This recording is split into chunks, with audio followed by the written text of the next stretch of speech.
Sorry about that, Nikki. No worries. So what I was saying was I figured out an alternative for what my segment could be about.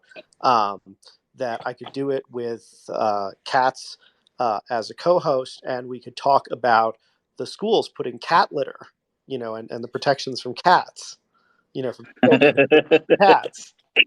She probably would like that. I'm sure she would.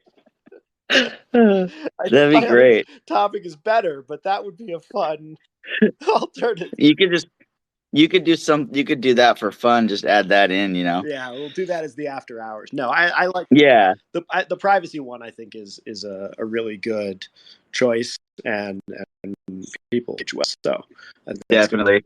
good one. No, that'd be good. I should don't know where cats. when she gets in, I'm gonna say that's what I'm gonna do. Yeah, you should. You should. Yeah. There we go. That'll be fun. That'd be funny. Where is she at? Oh, there she is. Is she here? Yep, she just got in. I don't see her yet. There we go. There you go. Okay, now I see her. Yep. That'd be good, Nikki. Yep. So I think for November, after all the election stuff, I do agree. I think it would be fun to have a trivia night on the forum night, and just politics after all the elections, so we can just have fun. Yep. Okay. We could do trivia about the election, see how much people remember about what happened. So hey, Cats, how's your day? Cats. Yeah, good. How are you? That's good to hear. Doing good. So I had talked to Jason, and he invited me to do to be a co-host in a couple weeks, and I was thinking that it might be fun as a topic, since I'm sure you'll be on as well, to do one on cats, or rather on children who dress up as cats, and the rumors that have been going around about cats and cat litter in schools and all of that stuff. What do you think about that topic? I'm a little confused because I'm not sure if you're talking about is this a joke? Like a Halloween? No, it's not a joke. It's not a joke. It's actually like a Halloween costume sort of thing, or is it like those mentally ill people who think there's some kind of cat?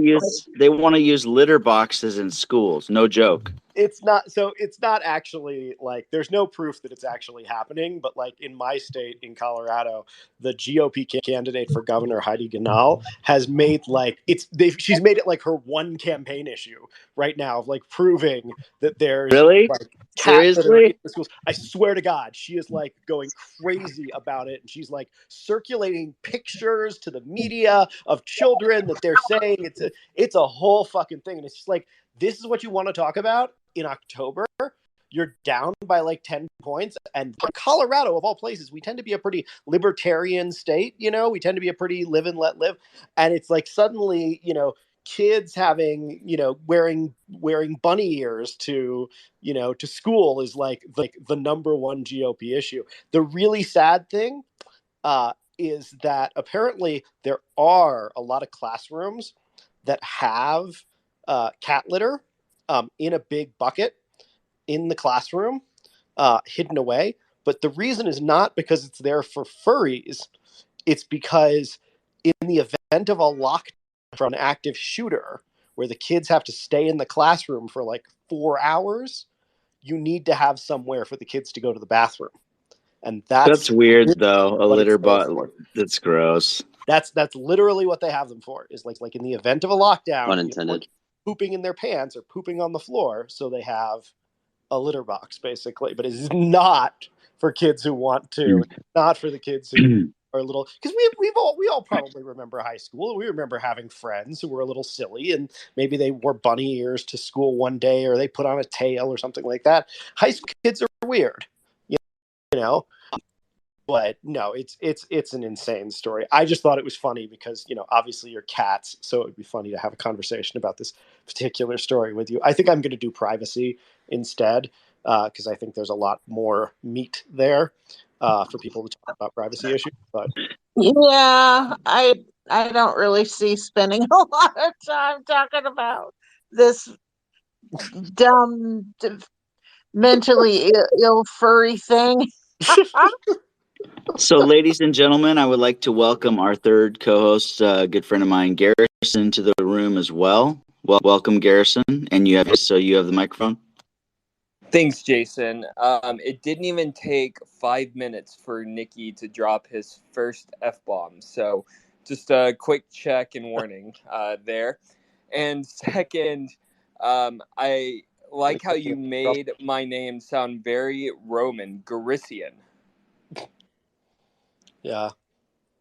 Garrison. Yeah, look at the title of the space, Garision. Oh, I'll fix it. Sorry. Yeah. No, what happened, Garrison, was the room I opened it up the first time, it wasn't ring, and it was just Nikki, and I said, we got to close it down. I need to fix it. And so I just typed it in really quick. I'll fix it. Don't worry. You left off his title is the other thing. You need to put it on. I always do with. I always do with and just the thing. It just No. that. I mean, it shouldn't be just Garrison. It should be obviously Mr. Garrison. Yeah. So. Well, that's one thing to remember, Nikki, is co-hosting, bro. We do want to cut down on the F-bombs, please, because I will make my very best effort. I know. As long as you don't mind me stepping in and saying something or Garrison. Other than that, yes. Sorry. So I'm so glad you guys are here. And I know that we're going to probably get bigger as the night goes on and everything. It'll be fun. Garrison's got a good conversation to bring up, and it's always fun having Nikki in here. I want to quickly go over the state of the conservative political forum real quick, and just kind of, I wanted to share that, I started this 8 months ago, and I've always wanted to do radio when I was radio and stuff. I just did. I loved sports radio. I wanted to be a baseball play-by-play announcer, but now baseball is my least favorite sport, so I'm glad I didn't do that. And I've always liked technology and just doing this stuff. And so when I started this thing, somehow I went into a friend's room one time. They were doing the space. I didn't even know what these spaces were. And I thought, oh, that's kind of cool. And then it was getting frustrating seeing what was going on politically and being like, well, what's going on? And so when I first started the Conservative Political Forum, it was one name because I was like, hey, would you guys be happy to open a space and complain about our governor, Jay Inslee? And so, people were like, yeah, let's do it. And the first night that I opened this, March 3rd, nobody showed up. It was me, myself, and I waited an hour and a half, and I said, okay, I'm just going to close it down. So the next week I did it again. I opened it up, and I waited an hour and 15 minutes, and I said, people said they want to show up, but they're not showing up. And so then I asked, well, actually the first night I did it, I did have a couple people, and it was kind of small. We had like 4 people. And then the next week when I did it, nobody showed up. And the week after that, nobody showed up. So I messaged, hey, does anybody want to help me? Because I think we need more people in here, maybe somebody to help me co-host. And Katz responded, what time is it? And when do you want to do it? And I said, it's every Wednesday. And she's like, okay. So she started showing up. And then from that point on, guys, this thing's grown, and I'm honored to be able to host. I love hosting. Also, the aspects that this thing has transformed into what it has is awesome. I love doing the radio. You're listening, and that you guys that come to speak here, you need to know that I plan way ahead on this thing. Ask Garrison. I'm like 3 weeks in advance. Hey, you want to be co-host? Really? I don't know how far. That's pretty far out, but that's just how I do things, and I plan. And every topic that the co-hosts have, they run it through me. And the reason why I'm bringing this up is because I wanted the state of the Conservative Political Forum is I think it's awesome. I love it. If I am not perfect, so. Anytime we a co-host bring up something or a topic and it doesn't turn out to be very great, I had to approve it, and I'm not perfect, so I make mistakes, and so you're going to get those sometimes. But I want you guys to know that this forum is going to stay. So you'll always have a place to come and listen to politics because I enjoy it. But we are not going to always have. When I first started this, it was going to be an echo chamber of just people complaining, and now it's not. Now over time it's changed because I got to know people like Nikki. I got to know person. I've gotten to know other people, and I feel like other voices need to be heard.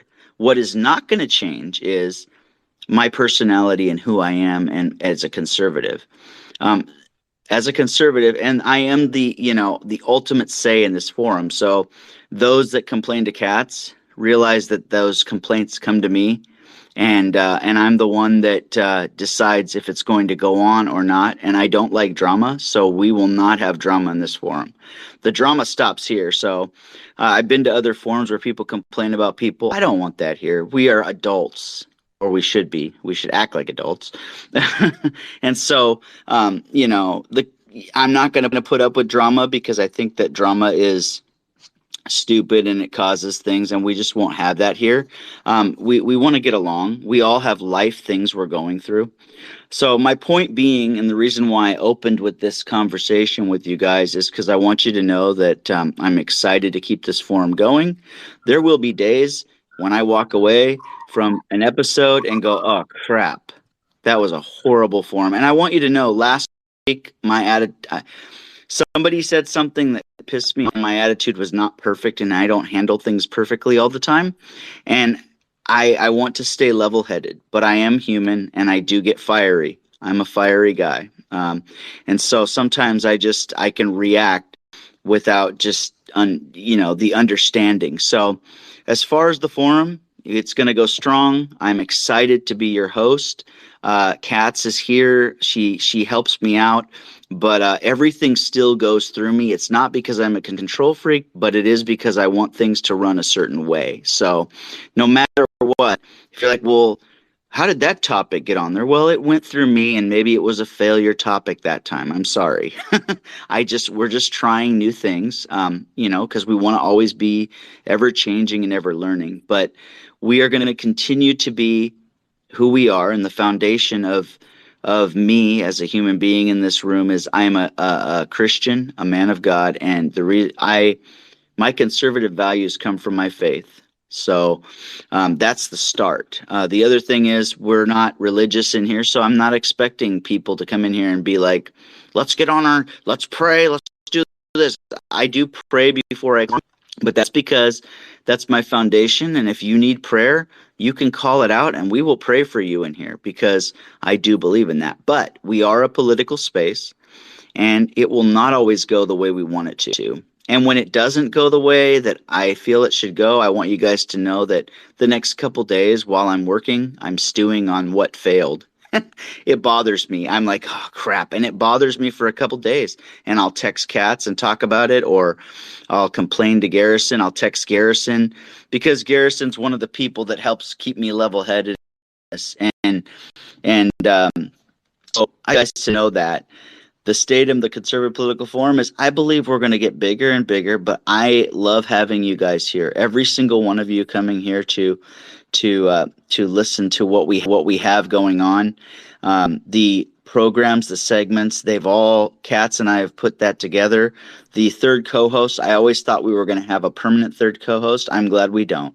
I like having Garrison. I like having the idea of different people coming, Nikki and Red. Let's talk, and there will be people that it just doesn't work. It's not always perfect.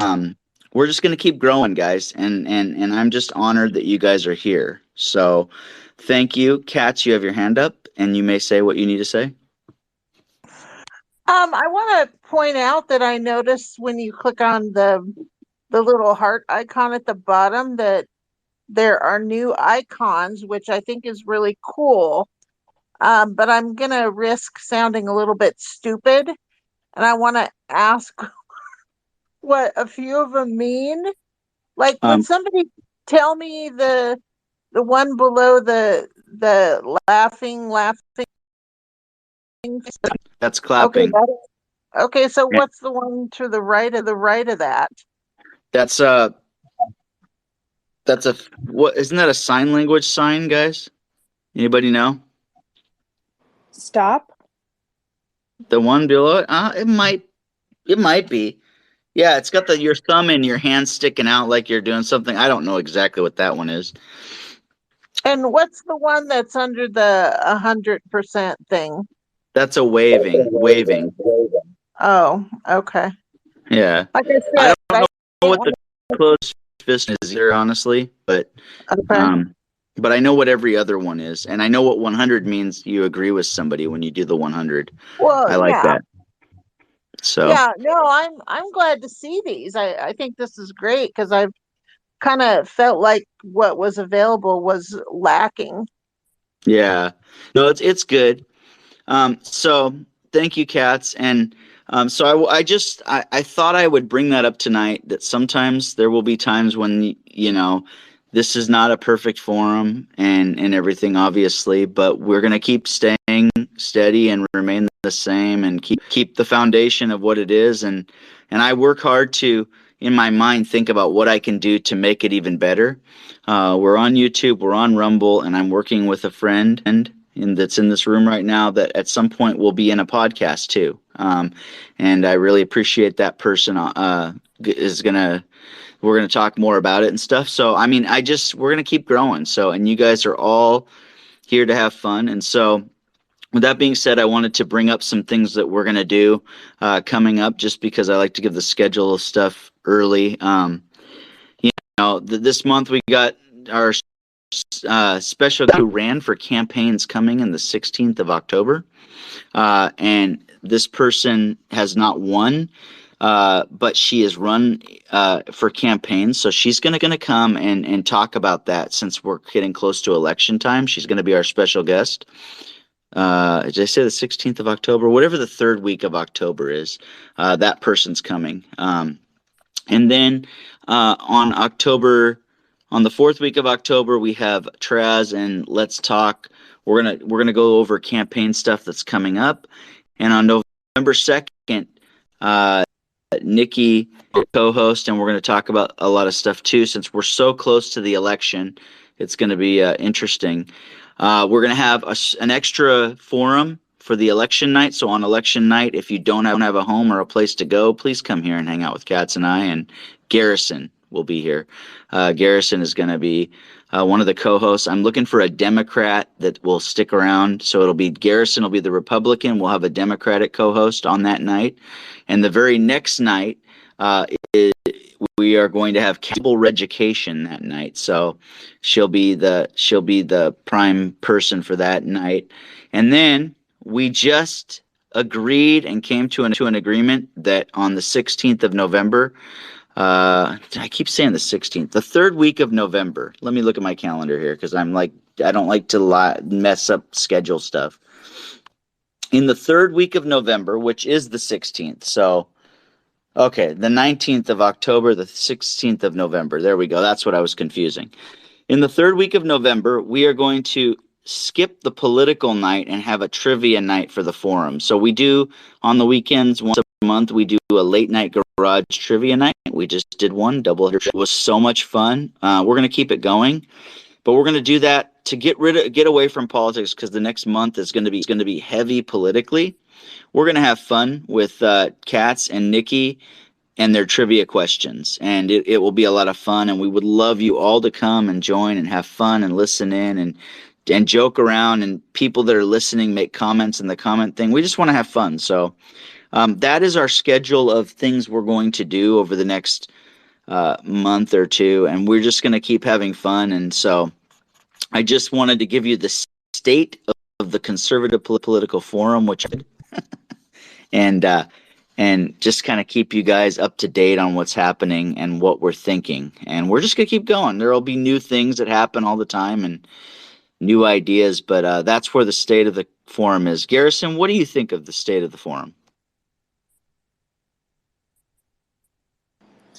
I caught him off I guard. have enjoyed watching it grow. It's actually really cool. So I got in touch with these guys because I used to host a lot of my own spaces, and I see several faces here that to merge it as well. And one night, I think it was a primary night, I didn't feel like hosting a space again or something like that, and just serendipitously went on to where you could search for different spaces with different names. I think I typed in primary night, hopped on, started talking to a bunch of Washingtonians, thinking, oh my gosh, what type of group is this going to be? But we meshed really well, and made some great friends along the way, and it's been a blast to watch it grow, and I'm really glad to have been part of it. Awesome. And I think that we really hooked up once I went to Judge's space. You're like, oh, I saw that guy in his space. And that's when we really I think that's how we really hooked up. But thank you, Garrison. It's just going to keep growing. And welcome to the room, Sean. I'm glad you're here. We're going over the state of the forum just to kind of talk about. I just went over some things, and sometimes it won't always be perfect. But we're going to come back the next week, and we'll just try to make it better. And so Can I just? Oh, sorry. Go ahead, Nikki. I was just going to say, I really appreciate Garrison for all he's done for spaces, and I would say for these in particular, he's very much been concerned with the long-term health of spaces and of this, and been provided a lot of care for it. So I think it's perfectly reasonable to call him really the doctor of our spaces. And Nikki's the jokester. Happy He's the to jokester, have guys. Garrison as our new doctor. Okay, Dr. Garrison. I gotcha. Garrison, as I spelt it, and I haven't fixed it yet. I'll fix it after Katz does education. But I'm going to go over our guidelines real quick, and I'm just going to hand it over to Katz right away for education, so she can go through her topic. But I want you all to know that I am so glad you're here, and we're excited to have a wonderful night. So let's jump into this here. Oh, by the way, before I jump into that, whatever we have scheduled for the night is subject to change. So sometimes we might be like, have a plan, and like we had medical people a couple weeks ago, and we dropped everything because the conversation was hot. And I will do that. I will say, oh, we're dropping education. I'll text Kat, we're going to drop education, or I'm dropping headlines. And it's because we also want to make sure that we go with whatever. If people are really wanting to talk about something, we'll go with it. So that's part of it. Like if something is very seriously hot on a subject and it just takes off, we're gonna drop it. And when we have a special guest once a month, so I don't even do headlines when that special guest is here. I try to let that special guest talk about what they're going through, and I kind of try to direct on that night. So we're ever evolving and ever changing. So I thought I would bring that up. All right, let me go through this here real quick. And that being said, we do have our own motto for the Conservative Political Forum, which is the Conservative Political Forum is where everybody has an opinion and we work to find common ground. That's our motto. You can find that on the Conservative Political Forum Twitter page at the top. A good friend of ours made a banner of that a long time ago. So we're going to keep that motto. And we're also try to keep it PG in the forum, please. Please don't attack other people with really weird things. That's all I ask. As the freedom thinkers here in the Conservative Political Forum, we do believe and we value our constitutional rights. We recognize that amongst ourselves, everyone has a varied opinion. This forum, though, is a safe place for all, and we will not tolerate personal attacks or raising voices at each other. We also ask that you be considerate of people who prefer not to hear profanity, as this is on a YouTube and it is on it's on Rumble for people to listen to, although YouTube, so I don't really care what they do. They can kiss my what. Please be self-aware of your mic time, as we want to ensure that everyone who wants to contribute to a particular topic can. And yes, sometimes I can get sidetracked with little comments. Sometimes that's just me. But thank you all. Cats, take it away for Reducation. All right, Jason, thanks so much. Welcome, everybody. So I'm going to first go over education, what it is, and the guidelines, and then we'll talk about this week's topic. So education is designed to provide education via point counterpoint with each other on topics that are important to many Americans. Sometimes these topics can be emotionally charged. All forum guidelines are in place for this segment, which is what Jason just went over. We expect speakers to remain civil. If you have a mic, you'll have a chance to respond. Raise your hand. I will call on you. Keep your answers concise so others can participate. Try to keep it to not more than 3 minutes, because this is only a 30-minute session, so it can go pretty quick. I do want to have a show of hands, so I want you to raise your hand if you know who Tony Bobulinski is. Tony Bobulinski. Looks like I only got, 3 hands. 3 hands. Wow. All right. Well, this should be fun. I did post in the Nest a couple of different articles about who Tony Bobulinski is. Looks like we have a 4th hand down there, listener. So he's an ex-military guy, and he sounds like a super smart guy. He had really high clearance in the military, high security clearance, so he wasn't just, some low-level person, whatever you call those. But anyway, after he got out of the military at some point, he, I don't know how he hooked up with Hunter Biden and some other guy who was an associate of Hunter Biden's. And anyway, they started this financial company. And then Hunter Biden went to China with his dad, who was vice president at the time, and started this money coming in. This is related to information found on the infamous Hunter Biden laptop, which has been designated as being, actual true information, not Russian propaganda, as the leftist media tried to say. But anyway, Tony Bobulinski had an interview with Tucker Carlson in October of 2020, right before the election, and revealed all these things about his business dealings with Hunter Biden, that Joe Biden was involved. And despite Joe Biden being asked by the media numerous times if he knew anything or had any involvement in Hunter's business dealings, and he always lied and said no. But Tony Bobulinski, being a super, super smart guy, he's got evidence. He's got texts, he's got emails, he's got recordings, he's got all kinds of documentation proving all the things that were going on.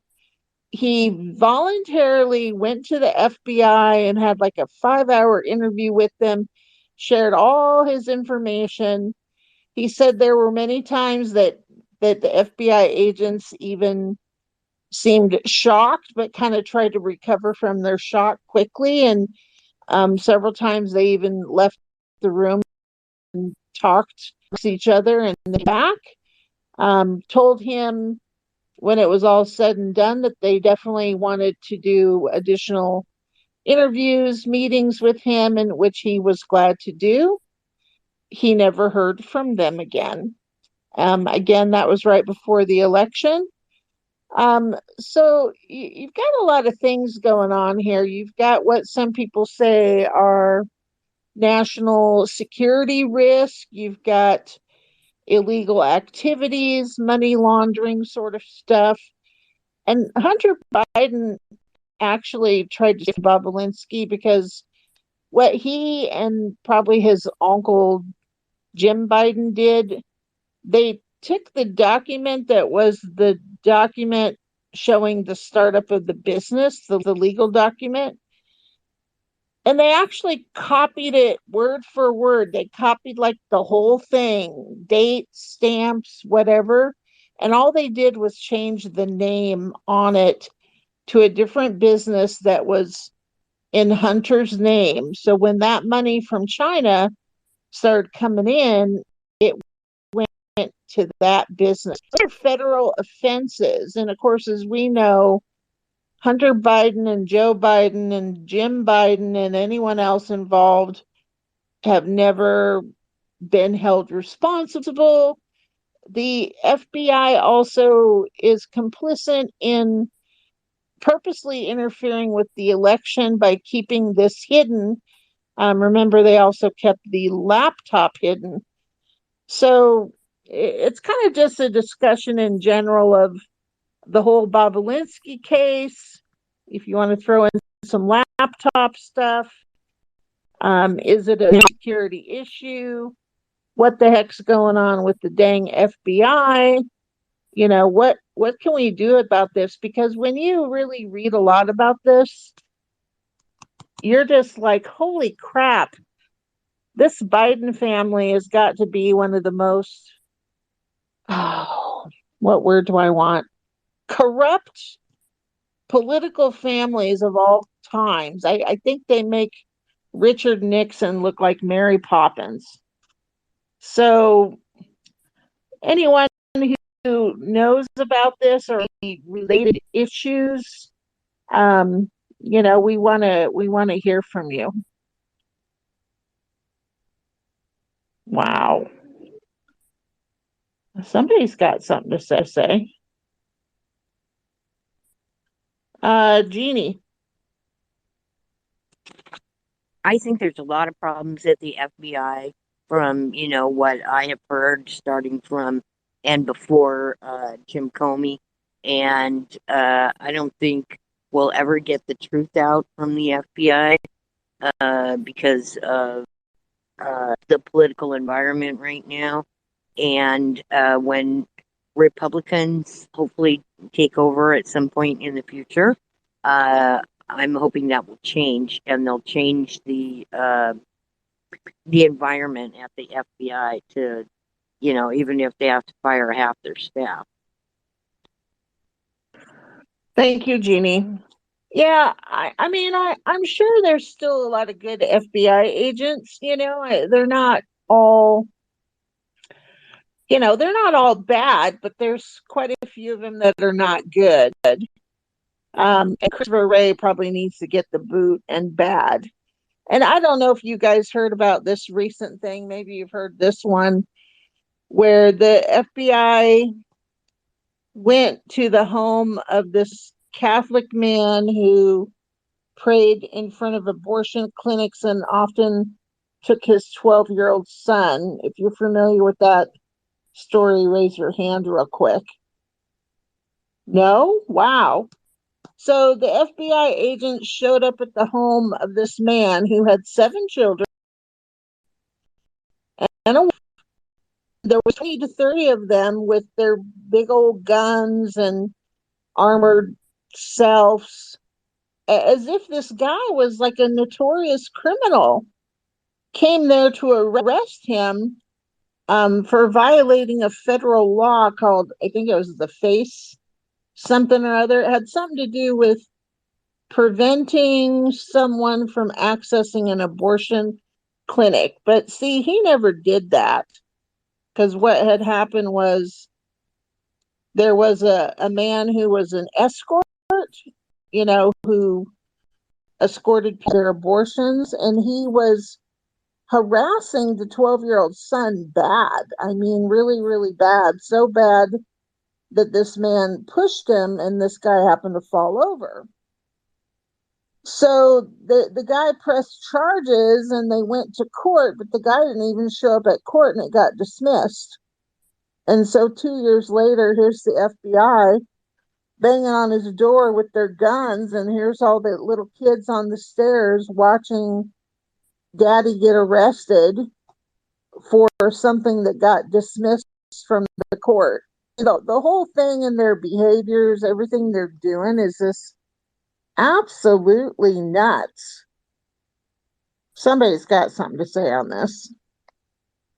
You know, when you said male escort, I thought you were talking about something else. And that's not my How many joke. of you think? How many of you think the FBI is corrupt? Raise your hands. There's corruption in the FBI. There you go, cats. And I do too. I just didn't raise my hand, but yeah, I think the FBI is corrupt. I do. So, there's an answer for you, cats, about the FBI. I think conservatives will think the FBI is corrupt right up until the next Republican presidency, and then they'll stop talking about it. No, That's the FBI has been corrupt for years. I don't think it has anything to do with conservatives thinking that. I think they've been corrupt. They weren't even designed for. Go ahead, Cass. Do you want to? Mar just raised her hand. I don't know if you want to. Mar, go ahead. The FBI is corrupt. Even the ones that aren't saying anything. See, so there's some good people and there are bad people, but if you're not speaking up about what's going on, you're just as corrupt as the other person because you're allowing things to happen.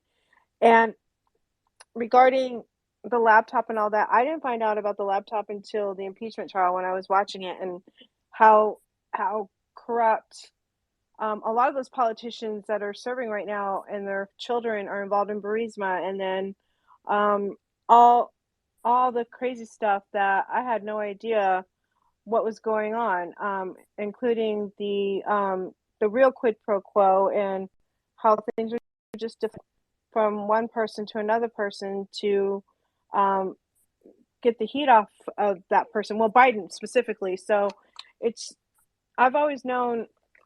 I've been following Biden for years because, obviously he's been in politics for a long time. And his whole family, there's something really weird about the whole family.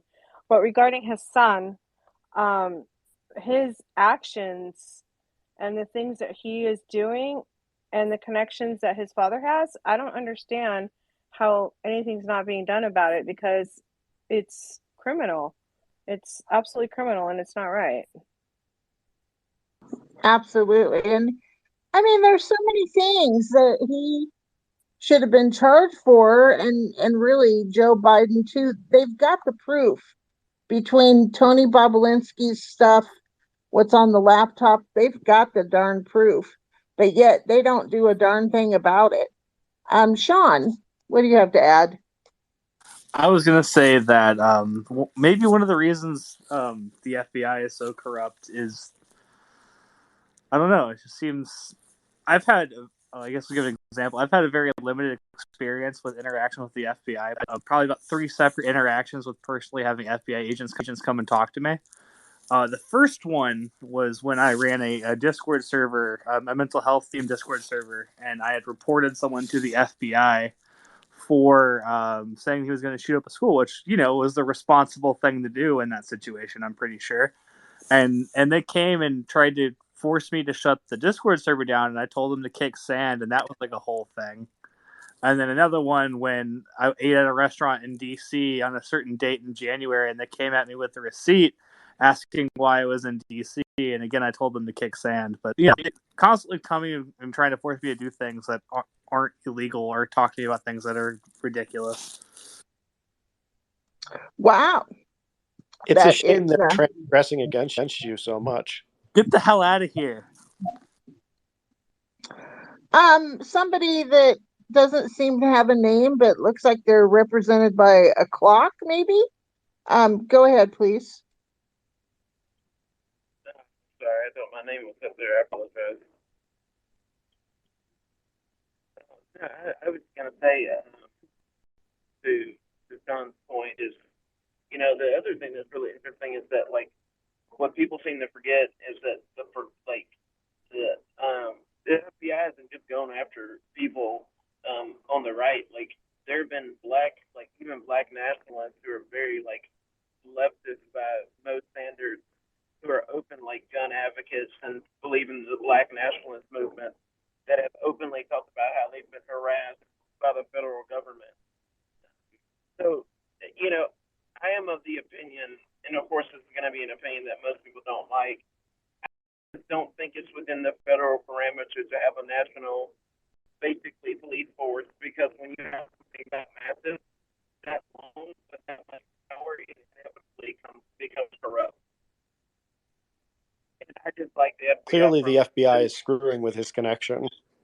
Yeah, that's all I have to say.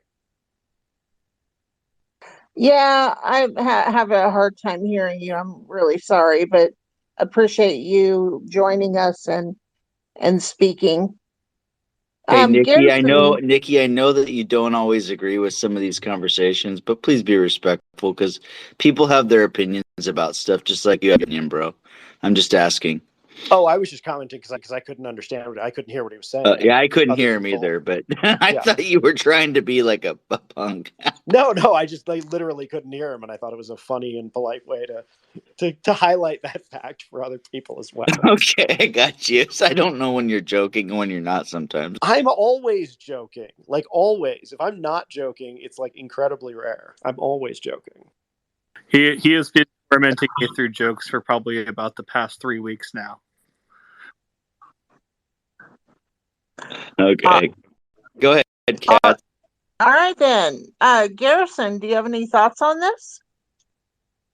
I was just about to say, Nikki is always joking, especially whenever he gives his leftist ideology. Well, I didn't actually mean about Nikki. I meant about the No, topic. it's about the FBI, Garrison. Anything you have to say about the FBI? Generally, I think that they are a joke. They're very biased. It's been a problem, and I don't want to be one of those people who do deep state conspiracy theories. But if you look at the run up to Donald Trump and all of the antics and honestly treason that many members of the FBI were doing, and then you couple that with the ongoing stuff like the Hunter Biden laptop story, Bob Alinsky, and so forth, it's just hard to trust absolutely anything that they do. And one more point on like the FBI stuff is, I truly believe that they're behind a lot of the like January 6th agent provocateurs. It's been basically proven that they were behind the Whitmer case in Michigan and numerous other agent provocateur type situations. I mean, after 9/11, the National or Homeland Security, which encompasses the FBI, has done nothing to bolster my confidence in them. Yeah, I'm totally with you. I think a lot of people don't trust them. We haven't really been given reason to. We haven't really been shown anything trustworthy. I had heard about the Whitmer thing being FBI involvement like quite some time back, but then somewhat recently I heard like the whole shebang, the whole story, and I was just like about how they tried to get those guys to start up some kind of a far right wing group and tried to push them to condoms and that whole thing. And I was just like, whoa, that is just absolutely insane. Um, I'm sorry, I can't remember who was next, but I think it was Jeannie. I just remember reading, you know, how they went after Martin Luther King, and it just came out they went after some very famous black singer, and it's like, why are they even investigating these people?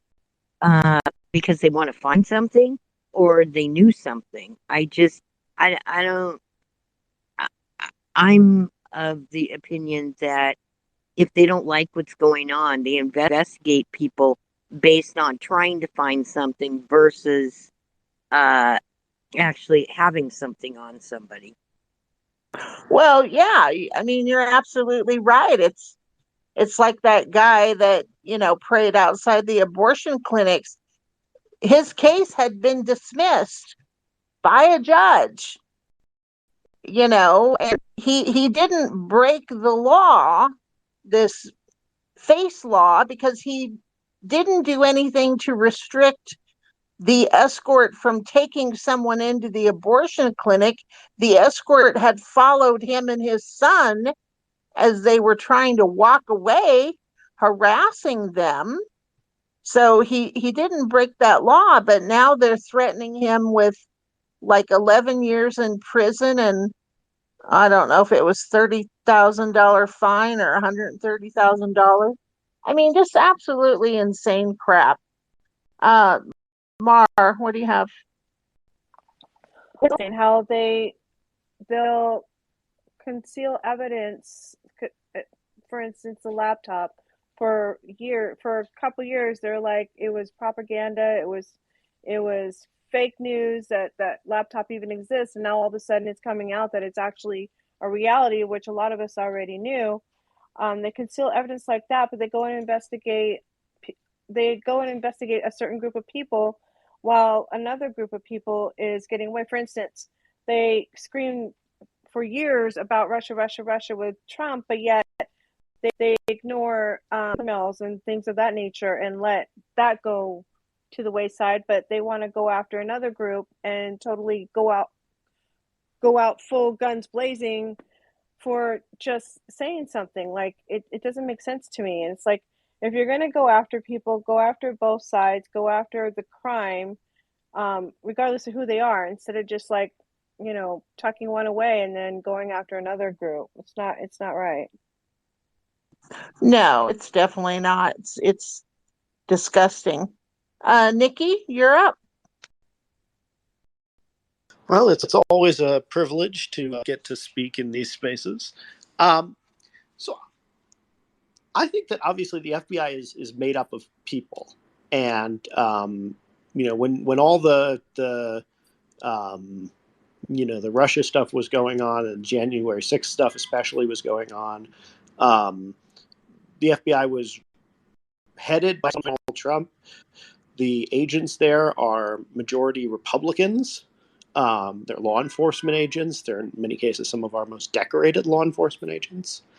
And I think that largely they do go after the people who they suspect of potentially committing crimes. The reason why in the 50s and 60s that they investigated these singers and they investigated Martin Luther King was because they had leadership at the time who thought communism was a major threat. And so they investigated people who they thought were involved in seditious activities. Obviously, that was wrong. But the guiding principle is the reason that they did it. And so I think that, today, obviously, we've had serious reforms, and we've had the church committee, and we've had other, looks at what government was doing in terms of investigating citizens for the wrong reasons. But I just have a hard time believing that an FBI run by a Donald Trump appointee, and where the majority of the staff are Republicans, would be unfairly investigating, the president's supporters. And I think that, in terms of like the abortion clinic stuff, their job is to look into people for whom they have reasonable suspicion. It's okay to arrest someone for that reason. It's okay to get a search warrant if you have probable cause. You don't have to have proof beyond a reasonable doubt to begin investigating somebody. And it feels like in a lot of these conversations that you guys want them to have caught the fish before they can start trying to catch the fish. You want them to be absolutely sure before they ever start, digging in. And that's just not how law enforcement works. Law enforcement starts with, a theory, and then it goes to an arrest or a search warrant, and then it goes and goes and goes and goes, and it builds, and the legal requirements build over time. And that's how it should work. And so, I would just point to, it's like, you guys, at the same time as you're saying all of this, you want law and order, you want them to go after the criminals. Guess what?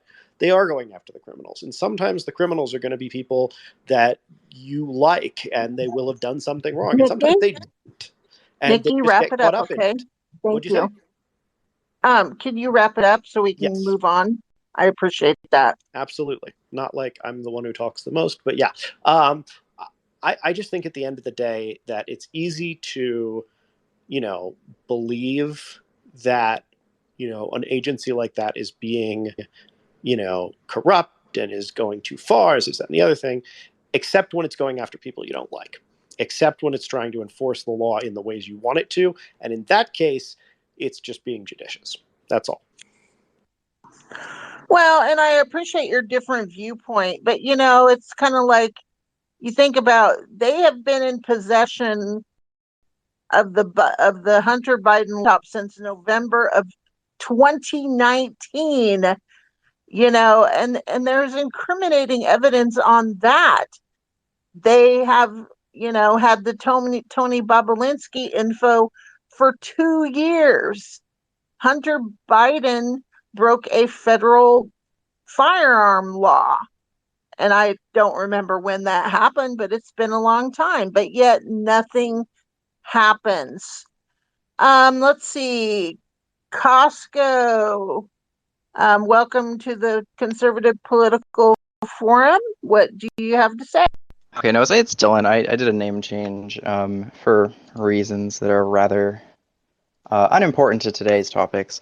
But no, I do agree that there is a level of like questionable activity within the government when it comes to investigating, and obviously it's a political tool at times.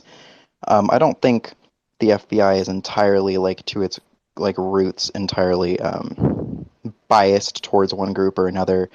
I do see the argument that Nikki makes that there is a legal requirement. And if you are going after these people that are, the leaders of countries or the defense secretaries or whatnot, they bleach, their sheets and they burn their hard drives. So it's kind of difficult to get evidence on that, no matter what you believe.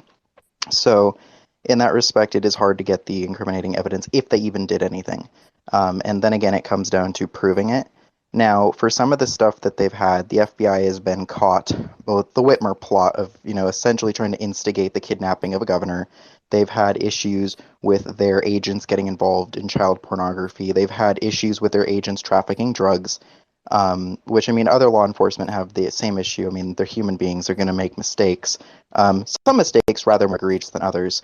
So obviously there is an accountability issue with some of these departments, specifically with their interactions, I believe, with in the states. Now, do I believe that they're entirely corrupt? Not necessarily, but I think they do decide to investigate what they find convenient at a time. That's definitely the case. But I don't think necessarily they're entirely corrupt. All right. Well, thank you. So next we're going to go to Patriot Nellie, and then after Patriot Nellie, then we'll go to Matthew. Hey, hello there. I've just made some bullet points. There are plenty of FBI whistleblowers with regard to Mar-a-Lago, and I would state that the legal requirements for, the FISA documents, very low bar, just like the same thing with Mar-a-Lago. And then the Russia, and insider trading and intimidating if you've ever been swatted by, someone coming to your house with their weapons drawn, it's very intimidating. So, I think a lot of people will just sort of back off and walk away. And do I think the FBI is entirely corrupt? No, but the leadership is.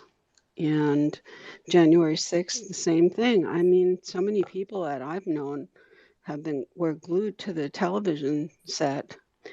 So, we still got to see part of the truth that happened that day, but the media has been just awful. I've seen clips of every station saying exactly the same line. Just of the propaganda. It's just very interesting. Then with what's his name, Merrick Garland, sending his FBI after parents because they disagreed with the teachers union, and they sent FBI agents to intimidate parents in the Parent Teachers Association. It's just insane. I don't know. Someone said that the FBI was run by a Donald Trump appointee. Not, I don't know. I'm not clear on that, but what's his name, Barr, was incredibly weak, and then Ray just managed to hang in there because of Barr, and Trump. I just want results. Trump, even going through 4 years of lawsuits, managed to get things done in spite of the Democrats. Not all Democrats. I mean, I have friends who are Democrats, but because of the Pelosi's out there and her little clique of minions, 4 years of lawsuits. How could anything get done? And even with the Roe versus Wade abortion issue, it's being sent back to the states. That's all. It's up to your elected representatives. So it's all very, very interesting. So Yes, that's all I have definitely. to say. All right, Nellie. Thank you so much. We've just got a couple minutes, so Matthew, we'll go to you.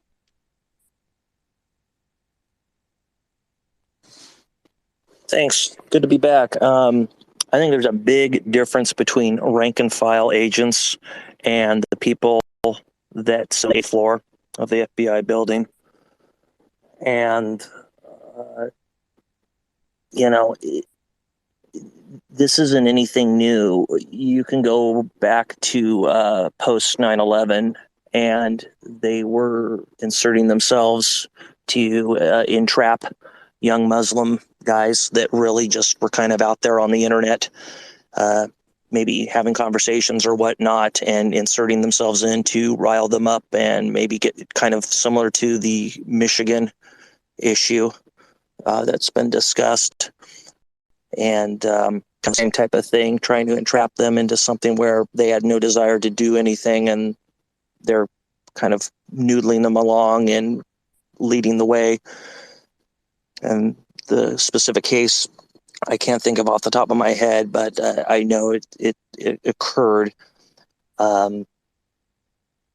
Regardless, since a couple of people have mentioned the pastor who preaches or doesn't even preach, but as in front of the abortion clinic offering prayers, whatnot.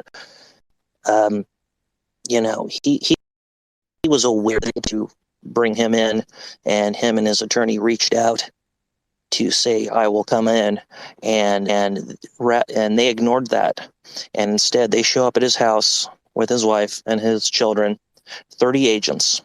So if you really believe that it was necessary to bring 30 agents with guns drawn to bring in a man who does that in front of his wife and children, well,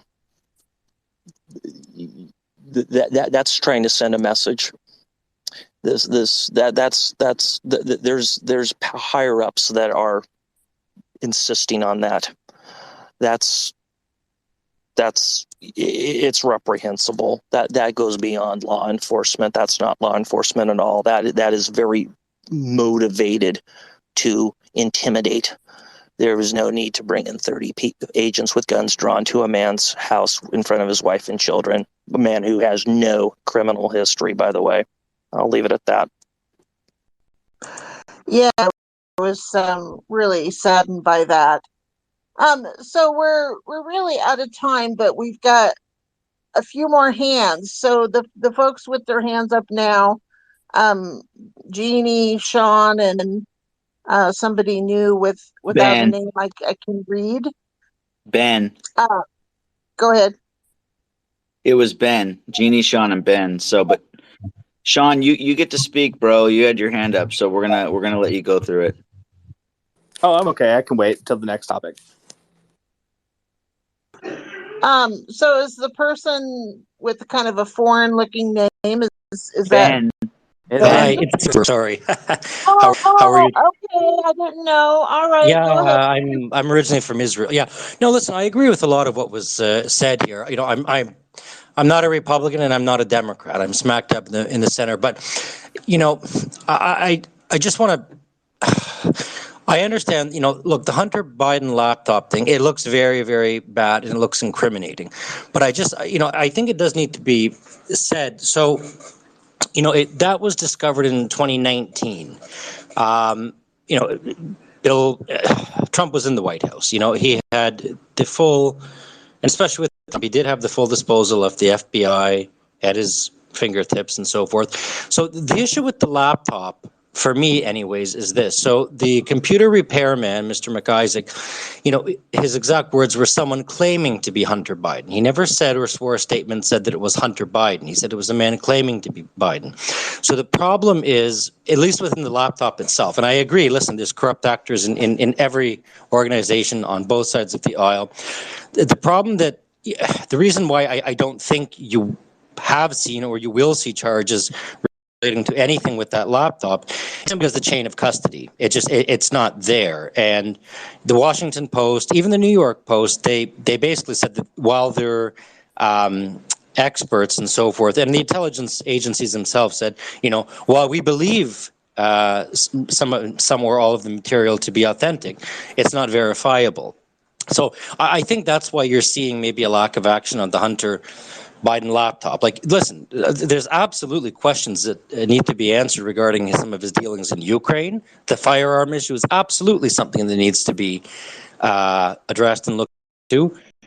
But in terms of the laptop, anything that's contained within that laptop could never be admitted into a court of law, simply because the chain of custody and the lack of being able to verify the authenticity of the content. So that is a huge problem. But I just wanted to ask a question: like, how does the country heal? I'm neither far left, neither far right. And what the lady mentioned about abortion, she's absolutely right. I understand that people are flipping out about the reversal of Roe v. Wade. It kicked it back down to the state level, and basically what they said is, if you want to protect this, go protect it federally. Just don't leave it. It's not at this point in time. It is not a blanket federal constitutional right. So I get it. People are making a big deal about this, and I understand the Democrats want to run with this during the midterms. It's a huge talking point to them, but I mean, it is what it is. If they want to codify it at a federal level, go get the support for it. But you see, even with the two moderate Democrats, Manchin and Sinema, look, they weren't in favor of abolishing the filibuster. And I think realistically, you'd probably see a lot of Democratic senators who may not be completely on board with zero restrictions. I mean, look, the polls are clear. The vast majority of Americans, for example, support some restrictions on abortion. Most don't support a complete, total, outright ban on abortions. There should be some restrictions. So my question is, how on earth, does the country get less divided? Like, stop these hateful attacks on one another from person to person, accusing this person of that and this and that. Like, how do you get back to working across the aisle when it's actually conducive and productive to a society? That was just my question, Well, and thank you for having me.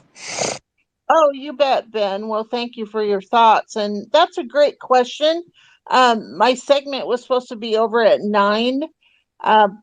Perhaps a little bit later, maybe we can squeeze that in. That's up to Jason.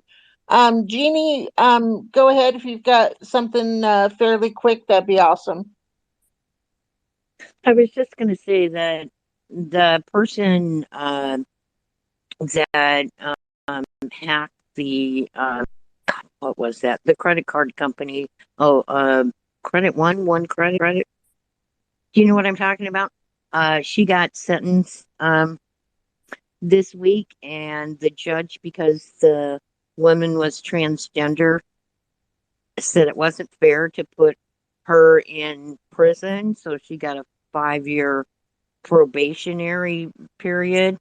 But that's another thing that's corrupt, is the judges don't want to put people in prison, and it all comes down from you know this corrupt system that, because of certain situations, they don't deserve jail time, and it really irked me when I read that. Yeah, and that's another topic too that would be a great topic, and I'm completely with you on that. I appreciate everyone's participation, thoughts, and opinions on this. I would really, really encourage you to listen to at least one of the Tony Bobolin interviews. I think it will be very eye-opening to you. And again, thank you, everyone. And we'll give it back over to Jason so he can go with his headlines. Do you want to do the guidelines real quick for the new people? Yeah, absolutely. I would be glad to. All right, here we go. As freedom thinkers in the Conservative Political Forum, we believe in and value our constitutional rights. We recognize that even amongst ourselves, there are varied opinions. This forum is a safe place for everyone. We don't tolerate personal attacks, and we don't do raised voices. We ask that you are considerate of persons who prefer not to hear profanity. It is a PG environment.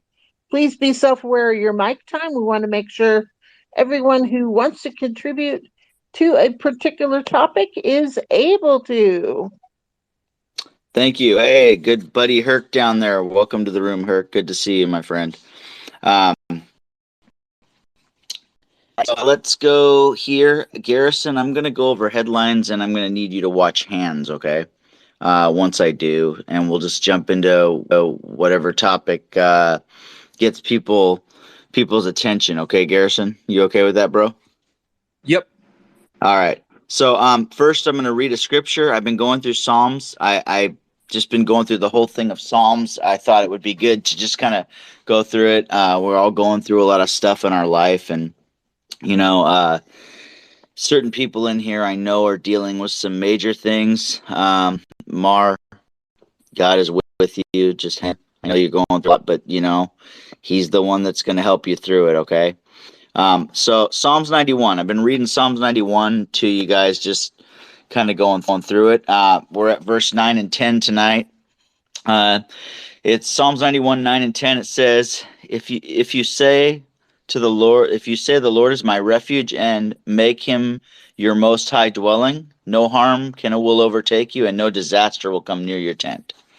I can honestly say that Psalms 91 is one of my favorite verses since I was a kid. I've been through some major things, and it has helped me Psalms 91 through some major things in my life. That is one of the reasons why my faith in God is so strong. And I know that He'll help me through stuff, and He'll help all of you through stuff. But anyways, we're moving on to headlines. Welcome to the Conservative Political Forum, and here's our headlines for the night. Garrison will watch hands if you want to talk about any of this stuff. We're going to start with this one, though, because I think this is ridiculous that this protester could do this. So on Sunday night, or Monday Night Football, an animal rights activist who ran onto the field with a pink smoke bomb at Levi Stadium in Santa Clara, California on Monday during the game between the Los Angeles Rams and the San Francisco 49ers has filed a police report for assault by a Rams player who tackled him at the end of his demonstration. Santa Clara Police Department told Fox News Digital that the person who came on Tuesday at 1:45 filed a report. The person close to Alex Taylor, the man who was taken down by Rams linebacker Bobby Wagner, which, by the way, I love Bobby Wagner, one of my all-time favorite linebackers. He played for the Seahawks for 10 years. And defensive end Takarsky McKinley during the demonstration also told Fox Digital that he is considering his options, including legal action against the players involved and in the NFL. So I think that is dumb, for one. I do not think that legal action should be taken against Bobby Wagner. I don't think that should be allowed because Wagner was helping to stop him on the field. You watch him running on the field. Who knows what he could have had. And Wagner just said, "I've had enough," and tackled him. So that's ridiculous. All right, here we go.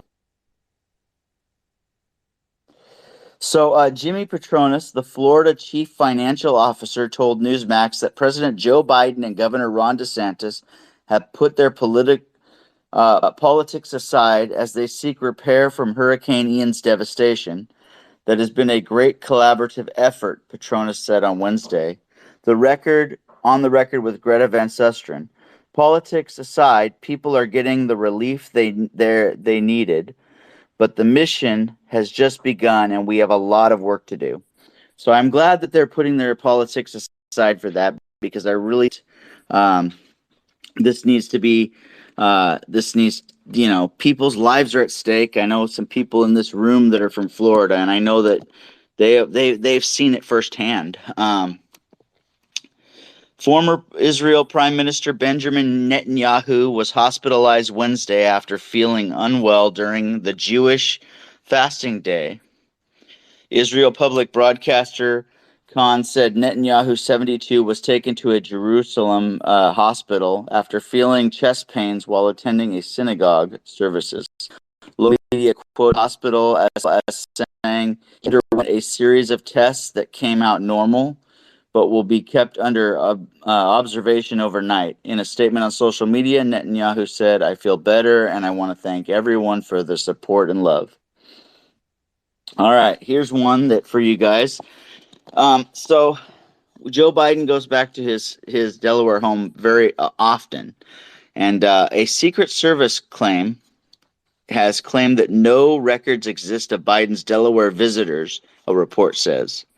The New York Post reported that a request the information of people who visited the president at his Wilmington beach home as a part of the Freedom Information Act, but the request for it has been denied. In a letter dated September 27th, Secret Service Deputy Director Farron Paramore wrote, "The agency conducted the additional search of relevant program offices for potential responses for records," according to the paper. The search also produced no responsive record, the letter read, according to the appeal, which was denied. So you can have a lot of questions on who's been visiting Biden, but there's no record of who's been visiting him. Breaking today, it said that Biden continued depleting the oil reserve as OPEC slashes prices and production. The Biden White House on Wednesday lambasted OPEC and its allies for what they called a short-sighted decision to cut oil production by 2 million barrels per day. The move could lead to even higher gas prices in the United States. National Security Advisor Jake Sullivan, the economic advisor Brian Deese released a statement on Wednesday criticizing the decision by OPEC. The U.S. strategic oil reserves are nearly half empty already due to Biden's continued release of barrels in order to offset costs, while his administration hinders the domestic oil production. All right, so this is the one that I thought we would start out with. You might have other hands up. I don't know. I can't see. I'm reading. But this one really bothered me, and so I'm going to jump into this one. This has to do with the hurricane as well. After Vice President Kamala Harris emphasized the need for disaster relief to prioritize people of color, non-white people, the fact checkers mobilized to cast doubt in Harris saying what she said, to say what she said was a fact. In relevant part of the exchange of what she said was Harris admitted that prioritizing disaster relief is a policy she would like to see in advance, which came as interpreting it as Harris admitted that she wanted to see aid go to Hurricane Ian people that were minorities. And so the fact checkers came out and said, nope, she didn't say that. That's not what she said. Yet there's a record of her saying that. And I find that ridiculous. And I'm glad that Governor Ron DeSantis' team came out and said, no, everyone in need of hurricane relief will get it. That is not going to happen. So I want to go to back here. Katz, you have your hand up.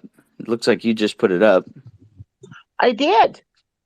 So I first came across that video of her saying that, and some people were casting doubt that she was talking about something else, not the hurricane. But then later, I think by that evening, it was revealed that she actually was, and I was like, whoa.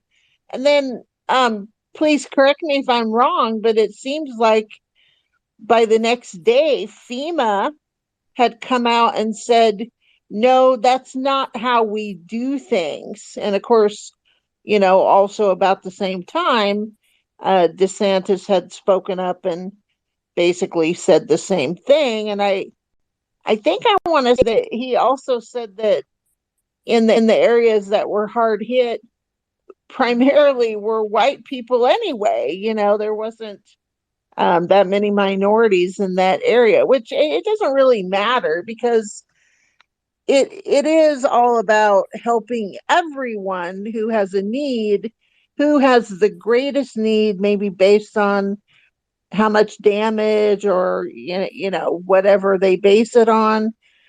But this whole equity thing, I'm telling you, I'm getting really, really sick of it. Well, and Dan Bongino came out and said it best today.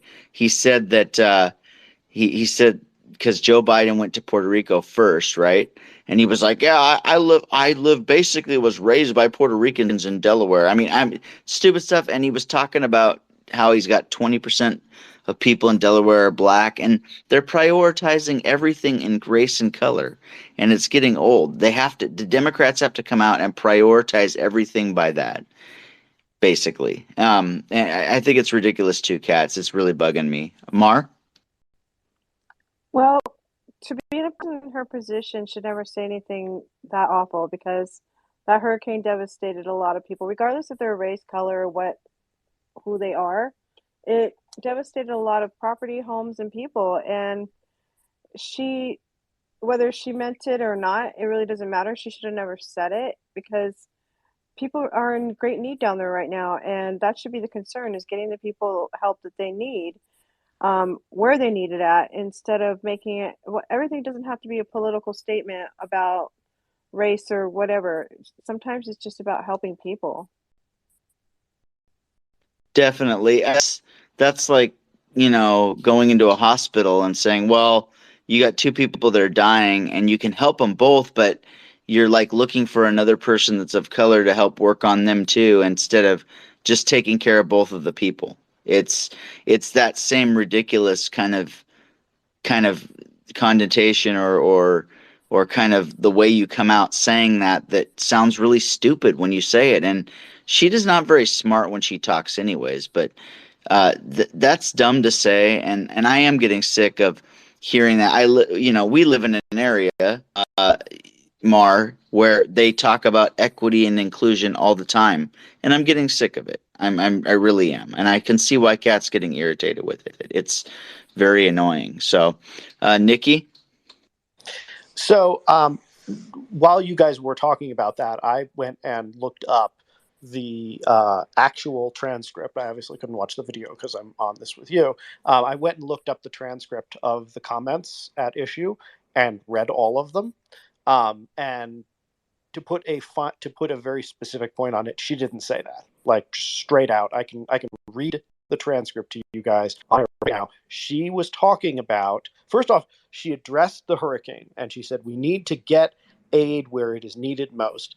Then on this in the same conversation, they got on to the topic of rebuilding communities in this country, and they addressed the idea of we're talking about now like the Build Back Better Inflation Reduction Act money, and the all the transportation stuff, infrastructure money. The idea that that money should be spent in a way that historic, underinvestment into account, that takes equity into account. And I don't think that that's an entirely unreasonable principle. The thought that, maybe we should be putting more money into Black and brown communities and the bridges and roads and tunnels where there has been historically low levels of investment into that kind of infrastructure. So I think it's disingenuous on the part of national Republicans to take those comments and say that what she was talking about was hurricane aid when it's blatantly clear that's not what she was talking about. I understand why they're doing it because it makes for good politics, but it is incredibly clear that she was not talking about hurricane aid when she said it. And I am going to push back really hard on the idea that that's what happened. It is absolutely, positively. Go watch the remarks in full, not what you see on a Facebook video. Go watch the whole thing of her talking. Go read the transcript. It is extremely clear that is not what happened. Thank you. Good thing I don't have Facebook, so I don't have to watch that. And secondly, good thing I'm not a Republican. I'm a conservative. So I'm really happy about that because I don't believe everything Republicans say. I can serve what the good of our country. So, but thank you, Nikki. Go ahead, Matthew. Yeah, I didn't think I'd be talking about the Rams 49ers game, but that's kind of what compelled me amongst your headlines. I've been watching sports for decades. I've seen plenty of people run onto fields, both just because they're drunk and because they want to make a political statement. I've seen plenty of idiots get tackled by security. I've seen plenty of idiots get hit by players to shut it down. It relates to where we are currently in society, and that is no accountability for your actions. This guy who ran out on the field feels very entitled not only to do so, but to have no consequences for their actions.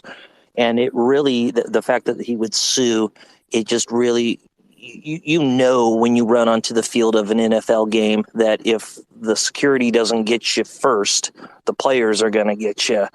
And it really shows the, if you're so about your cause, you're going to take that hit. But you're really not about your cause. You're a little entitled wannabe activist and you're virtue signaling, and it just once again is another example of our society, and it's everybody else's fault. It's not the fault of the person who made a choice and didn't weigh the consequences of said choice. That's it. Well, let's face it too. If that lawsuit goes through, and Bobby Wagner has to pay money for that, then what's going to happen is have a bunch of activists jump on the field, hoping that a player will tackle them so they can get their $50,000 or $100,000. It's kind of ridiculous. Jeannie? More money they'd ever see in a year. Yeah, exactly. Jeannie? Pass. Okay. Costco, are we going to have a toilet paper shortage coming up anytime soon, Costco? Costco, Dylan? I don't think so. I don't know why I'm we just would. messing with you. No, I wanted to touch on the gasoline shortages and everything. So Go for a it. while, like I mean, I see plenty of conservatives have like the brain dead take that like, oh, we have enough energy, oil, blah blah blah. Like we should just be able to refine it. The problem is like logistically, we don't have the refineries to even refine our own American oil. Our refineries are meant to deal with less sweet oil, which is less sulfur, and we buy that from the Middle East. So a lot of our infrastructure isn't even set up for our own type of oil. We have a little bit of that to refine it from crude, but not enough to supply national demands. The initial push by the Biden administration to open strategic reserves, in my opinion, is possibly one of the stupidest ones of his entire presidency, because he's essentially used a saving grace card at possibly one of the least important times for it. There are other policy decisions, there are other things that could have been done in the meantime that would have prevented the necessity of that. I think it was very much a stopgap measure, especially before the midterms. However, I don't think he realized that saving grace would be going so quickly. We're seeing now that prices here in California are already back up to $7, and they're only going to get worse. The problem is you don't have any feedstock to keep throwing at it. We only have so much reserves, and it's called a strategic reserve for a reason. It is there for a very specific reason.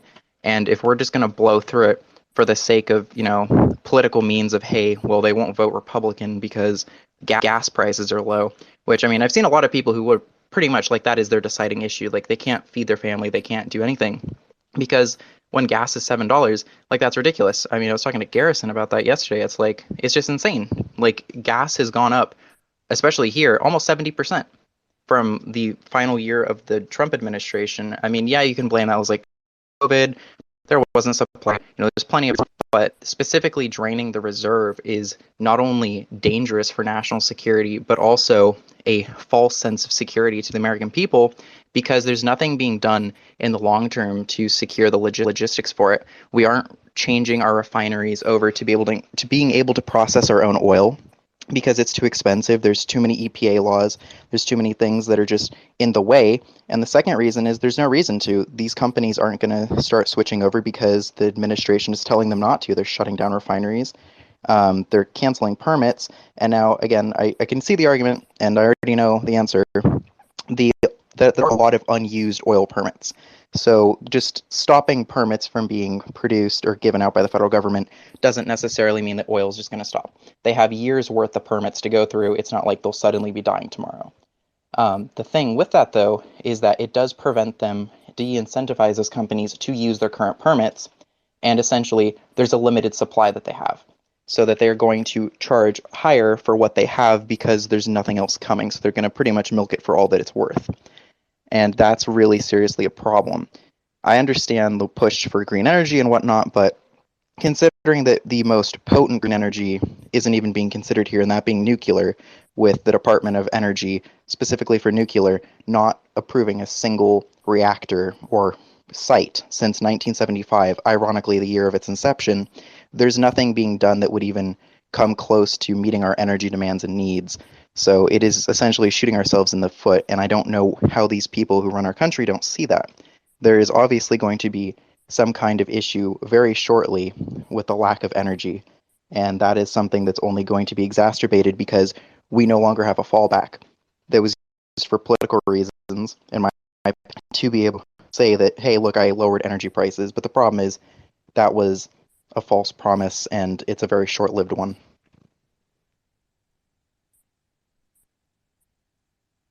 Thank you, Dylan Costco. Sorry, Jeannie, you have your hand up. Do you actually have something this time? I actually do. Thank you, Jason.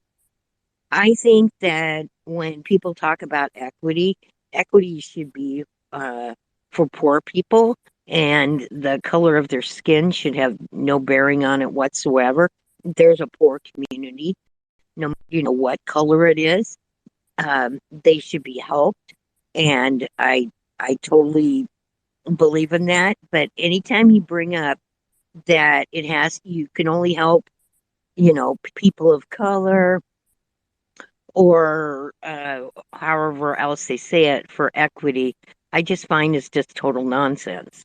Help the people that need to be helped, but you don't have to mention their color. Thank you. Nikki, you have your hand raised. Be kind, or I will rewind you.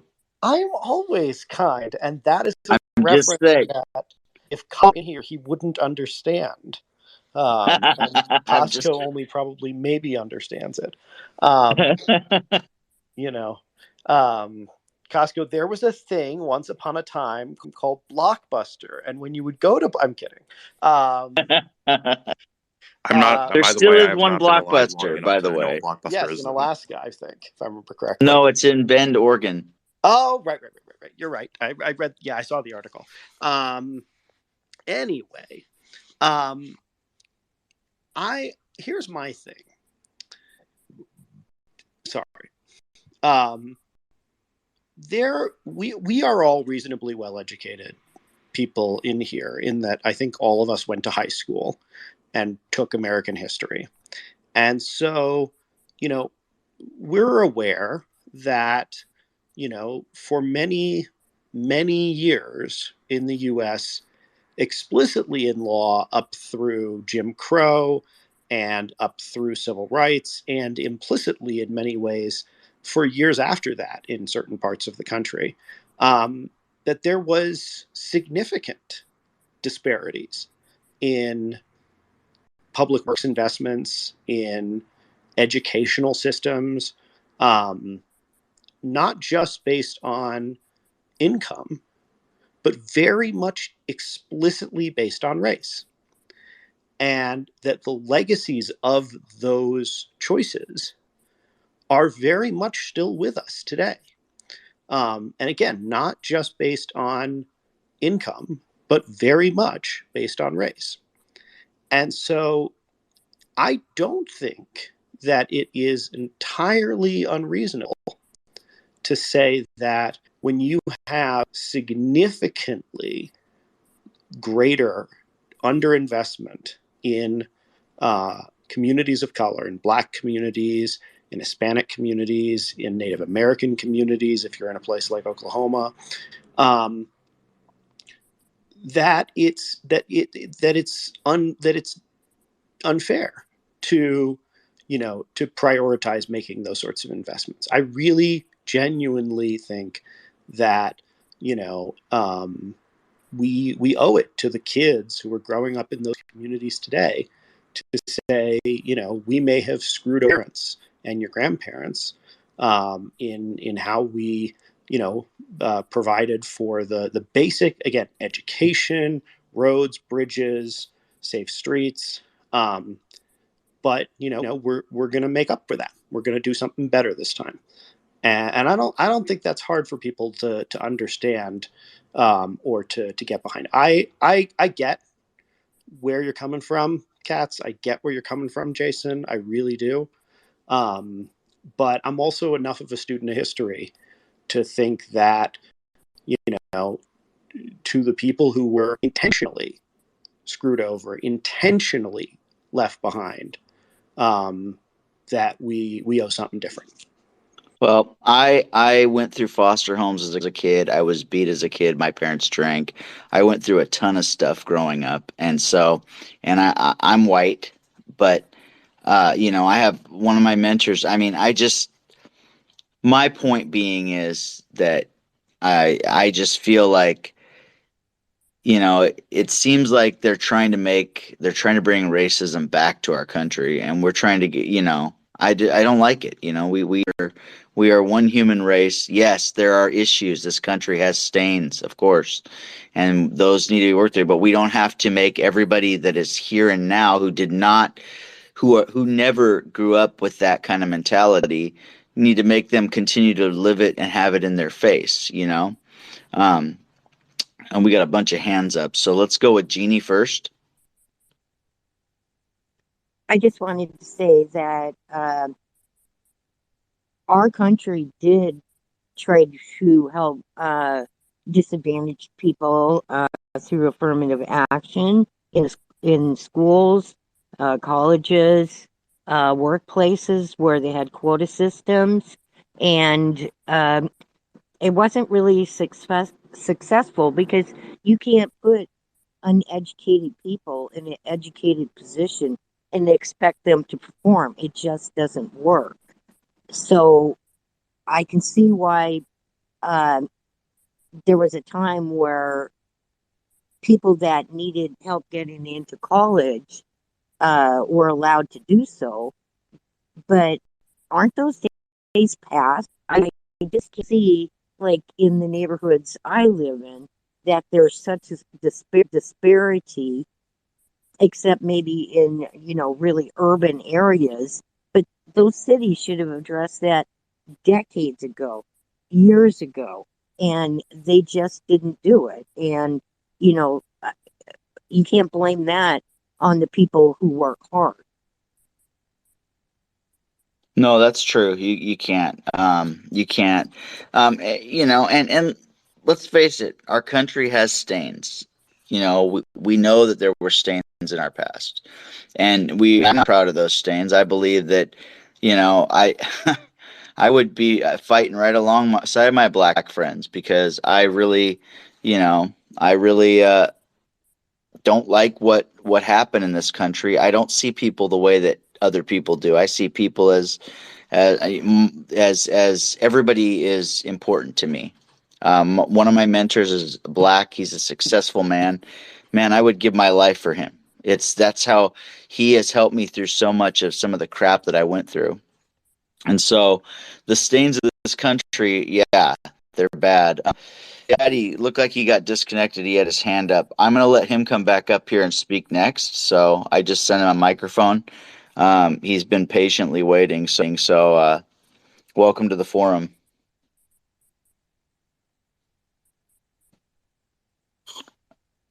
You there? Who, me? Yeah. Oh, what's up, man? You Yeah, had your hand up? yeah. I'm sorry, I accidentally left. First of all, I just want to say if you can let my girlfriend TD up, that'd be great. But I just want to talk about know today how it's changing around us is it's really it's hard to get used to because some of the stuff is just so evil and so corrupt, but some of it's good. It's funny. The other day, or not the other day, the other week, I actually took a trip to Tijuana, and I went on this corner. And by the way, there's prostitutes on every corner of every street in Tijuana. So I went down this back alley, and the prostitutes, they'll walk up to you and they'll go, Meester, you want the boom boom? Which means they want to fuck. And so I found the tiniest, skinniest, scaredest looking one, and I took her back to this room, and there was needles over the room, heroin needles and all that. And I was just thinking, I am so lucky to be an American. I'm so lucky to not be here, and so I quickly, fucked her, finished up, came on her face and all that. And when I came back to America, I was All right. Sorry about that, guys.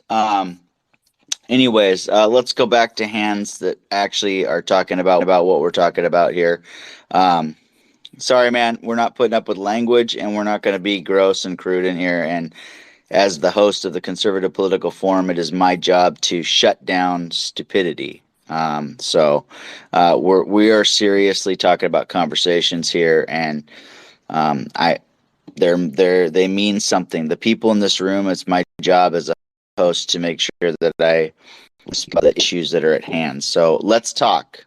Let's get back on subject, bro. What is going on? How are we doing?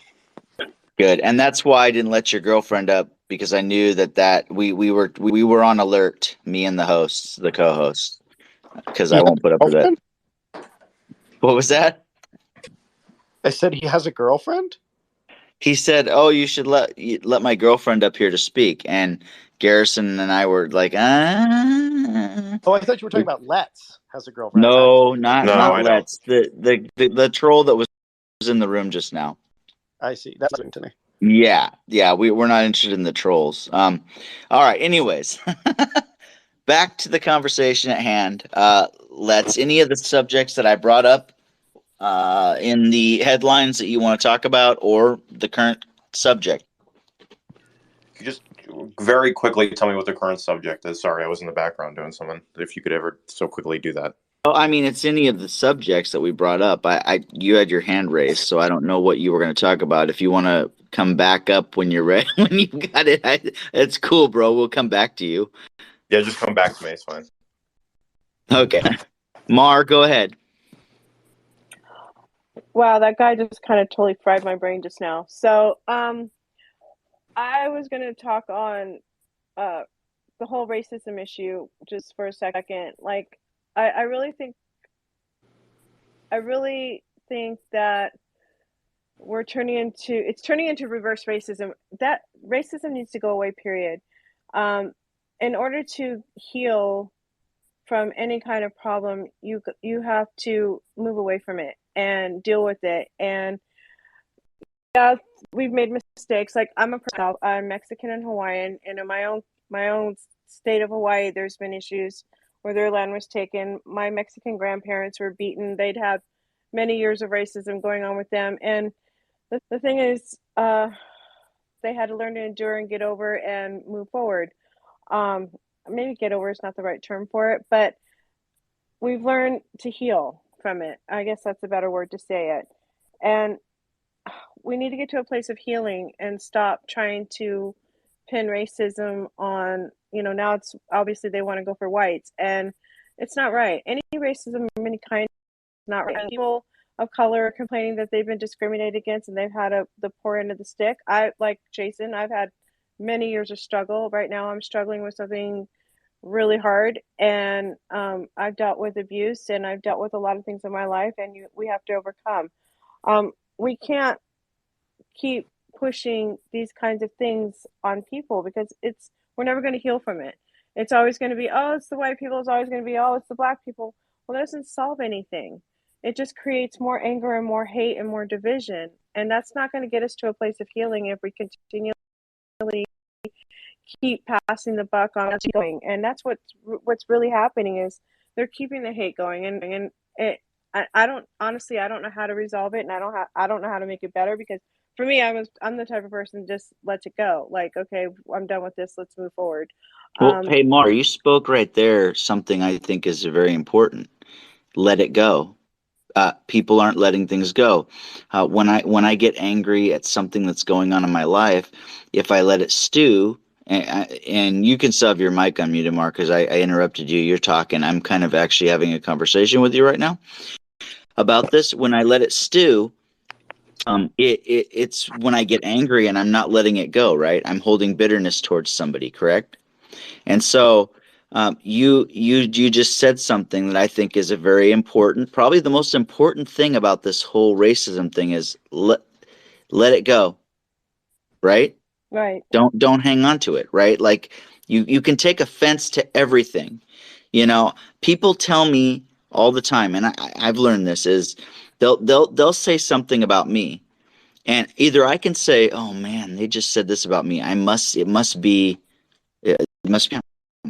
Or I could say, you know what, screw what they think. I don't give a crap. Like, whatever. That they're just one person and they think this. Not everybody's going to like me, right, Mar? I mean, Right. those are Well, the kind of things. So go ahead, keep going. I just thought I was just agreeing with you, basically. I kind of think too, a lot of people don't like, for me, I have identity in Christ. So when something gets really too hard or really that makes me angry, at some point you do have to let it go and give it. For me, I give it to God and let Him take over, because obviously I can't do this because I'm about to go off, and it can't do that either, especially in today's world. You gotta let it go and move on. And I think a lot of people, in some cases, people don't have the inner strength or inner security to let it go, because I think that's part of their identity in a way, because they've held on to it for so long that it's there. They don't know how to release it. And I think that's something they need to learn how to do, is let it go and move forward. Because what you're doing now is you're holding on to it, but you're teaching your children how to do it. You're teaching your neighbors how to do it. And everybody's going to just keep harboring the same resentment, when the way to move forward is to let it go. And I totally feel like that would be the first step. Thank you. I appreciate that. I feel like that is the big thing is that goes on with this whole thing is people don't let things go. They hold bitterness in their hearts. And That's the first start right there of not ever getting out of your circumstances, is to be bitter and be angry and not try to change it and hold that in your heart. I should be mad at the people in my life that didn't take care of me. But why would I do that? I'm never going to move forward if I do that, right? So instead, I'm like, I'm going to work my butt off and get out of this situation. I grew up in poverty, but I'm not there now. I'm not where I want to be, but I'm not there now, right? Because I've learned to do it, to get out of it, to fight for it. So Mar, that was a great point, and thank you for bringing that up. That was a really good point in this situation. Let's talk. Are you finally Yes, I got it. messing So, with you, bro? yeah, I know.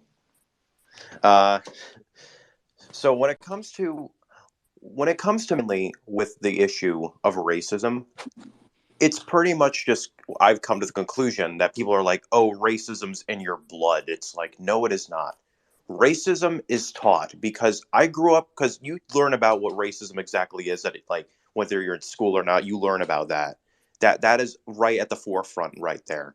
I grew up as a young kid, and I didn't see anybody of any color besides I saw them as human beings. I treated them as equals, and that's exactly how people should be treated. But when you have people that are harboring this hate, when you have them that are in this belief, because I've never experienced racism, but my dad has. Growing up in the 80s, my dad is an American. He was born here. His mom is an American. His father is from Lebanon. I'm half Lebanese. I'm half Portuguese. I'm half Lebanese on my dad's side.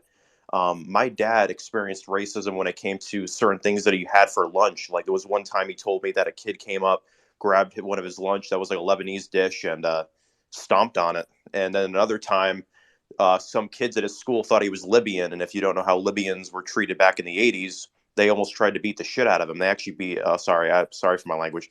They beat him up. They beat him up, and they beat up his cousin as well. And it was very sad to hear that. And yeah, it's just people that harbor this hate. They don't know what to do with it. They just seem very upset, and I know that our country isn't perfect. Everybody should come to the conclusion that our country isn't perfect, because what country is? I mean, we all have things that we're not proud of, but at the end of the day, we try to learn from those mistakes, and we're not learning from these mistakes by harboring these bitter feelings of resentment, because if we're not going to do ourselves any favors by living in the past of believing that what we did was morally right, because you're going to just go ahead and kids are this, hey, you're going to want to bring this along, and I just don't see it that way. If I have children, I want them to know that everybody's treated equal, and I want them to understand that America is still a great nation that was built on great principles. I don't want them to believe that this nation is something that we should be ashamed of, that it's something that is the worst thing since the plague. We should feel proud to be Americans. We should feel proud that we came from here, regardless of what country we came from. It is very important that everybody is treated equal and nobody is seen as anybody else from who they want to say that they are, because racism is just it's not something that should be relevant. It really shouldn't be. And it's preference and their ideas. It's a mental thing, and it's nothing more than that. Thank you, Let's. And I agree with you 100% on that. Nikki, I really hope you have something that is in agreement with us on this, and you're not coming with a divisive kind of moment in this, because I think we're all on track with this. But what do you have to say? So here's sort of my question is, because I think that there's some degree of, like, what am I trying to say? There's a lack of an overarching principle to some of what's being said here. And what I mean by that is that I think, the objection by most of the folks in here is, we should give aid based on need, that, the poor people should get it and the rich people who don't need it shouldn't get it. Is that a fair assessment, fair summary of, what I was hearing so far? The rich people who don't need it should get it. Is that what you said? Nobody said that. No, should not get it. I.e., the aid should go to the people who need it most, right? It shouldn't be about, it shouldn't be about other classifications. It should just be about, the needy should get the aid, not because somebody's black, not because somebody's a woman. Just, we should be helping the people who need it. Is that a fair assessment of what y'all have been saying?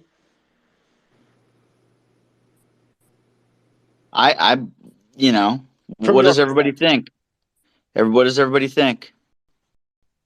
Specifically about, yeah, Ginny, you want to say something?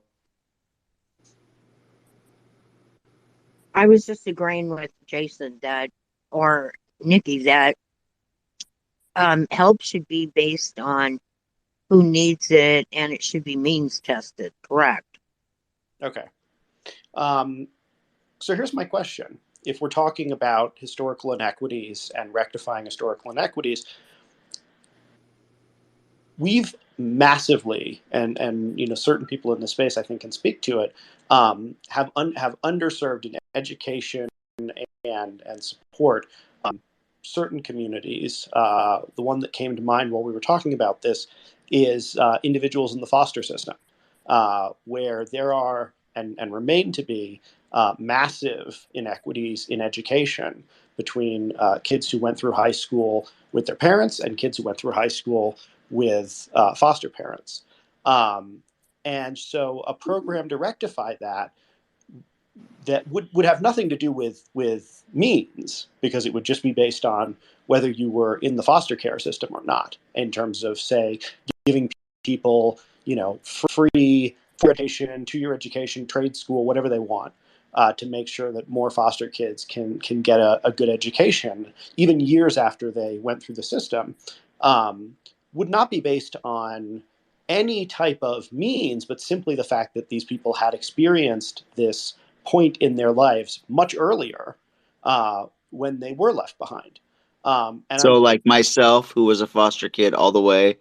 Yeah, exactly. I think it's reasonable to say that every foster kid, regardless of their circumstances, regardless of how hard they've worked since to earn a bunch of money, that those people shouldn't be dismissed simply because they've worked hard in life. That if we're going to say we want to have a commitment to helping, people who were in the foster system, it shouldn't be based on material need. It should be based on the fact that there is a chronic overarching problem, and we should give it to everybody because that's the fair thing.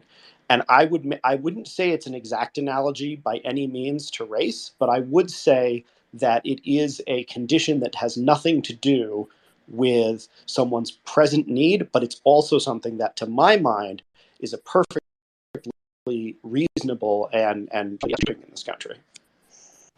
Okay, thank you for your opinions on that, and I appreciate you bringing that up. Jeannie has her hand raised. I don't know if she's got something responding to that or if she's got something else. I was just going to respond to that.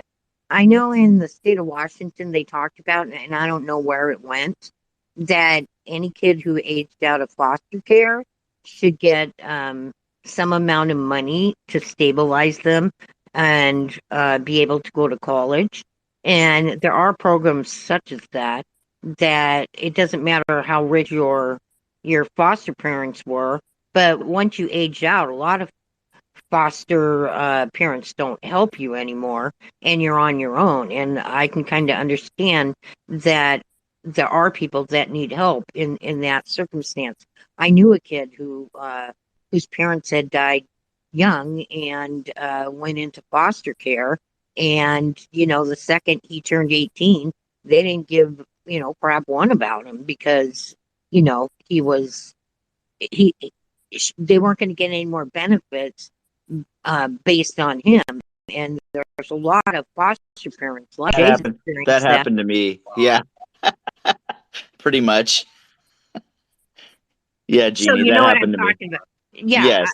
So I'm pretty sure you know what I'm talking about, that those people are in a place where, yes, they could help with a little hand up, not a handout. Definitely. I think what drove me to work hard, and I'm still dealing with debts and some mistakes I made, was just wanting to I don't want to live poor. I want to be up. So it's just kind of driven me to. I'm driven to. You know, I have big goals. I'll just put it that way. We'll just I don't know. It's only God that's got me where He's got me. But yes, thank you, Jeannie, for that. Mar. Well, to kind of piggyback on that, if we're going to talk about the foster care system and helping people in need, I honestly feel this is something I always had questions about. I feel that if we're going to invest money into anything, I believe that they should be revamping the whole foster care system, because some of the things, my mom was a foster kid, and so were all her sisters, because her mom died. So they went through horrendous things in the foster care system. They were tossed around like they were garbage, and they were violated. They were abused.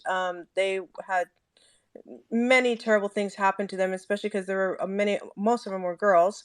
So they all had, they lived through a lot of things. I really believe that money should be invested into the system to not only educate kids, but to be able to that actually care about them, if that's a possibility, because no kid should have to go through that. And some of the stories my mom told me, I don't understand how that should be permitted. You're supposed to care for these kids, um, and give the kids the best opportunity they can have.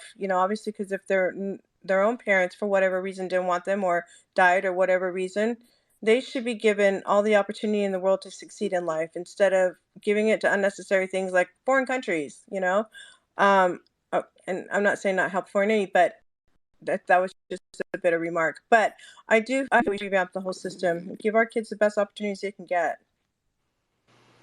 Yeah, that I mean that's good to bring up there. I agree with that, and I'm glad Nikki brought that up. This was a good point about the foster care system, just because I'd experienced that, so it kind of hits home to me. But some of us are raised, and some people want to just live in that oh me mentality after that, and I was not one of those people, and I pushed to get out of that. I'm pushing still. I'm going to fight to can, and it's not perfect. I went through a lot of stuff, but yeah, I mean, some of these kids just they're going through hell.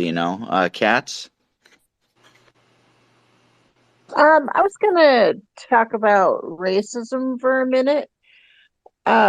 It kind of gets old with the CRT people saying silly, non-factual things like every white person is racist.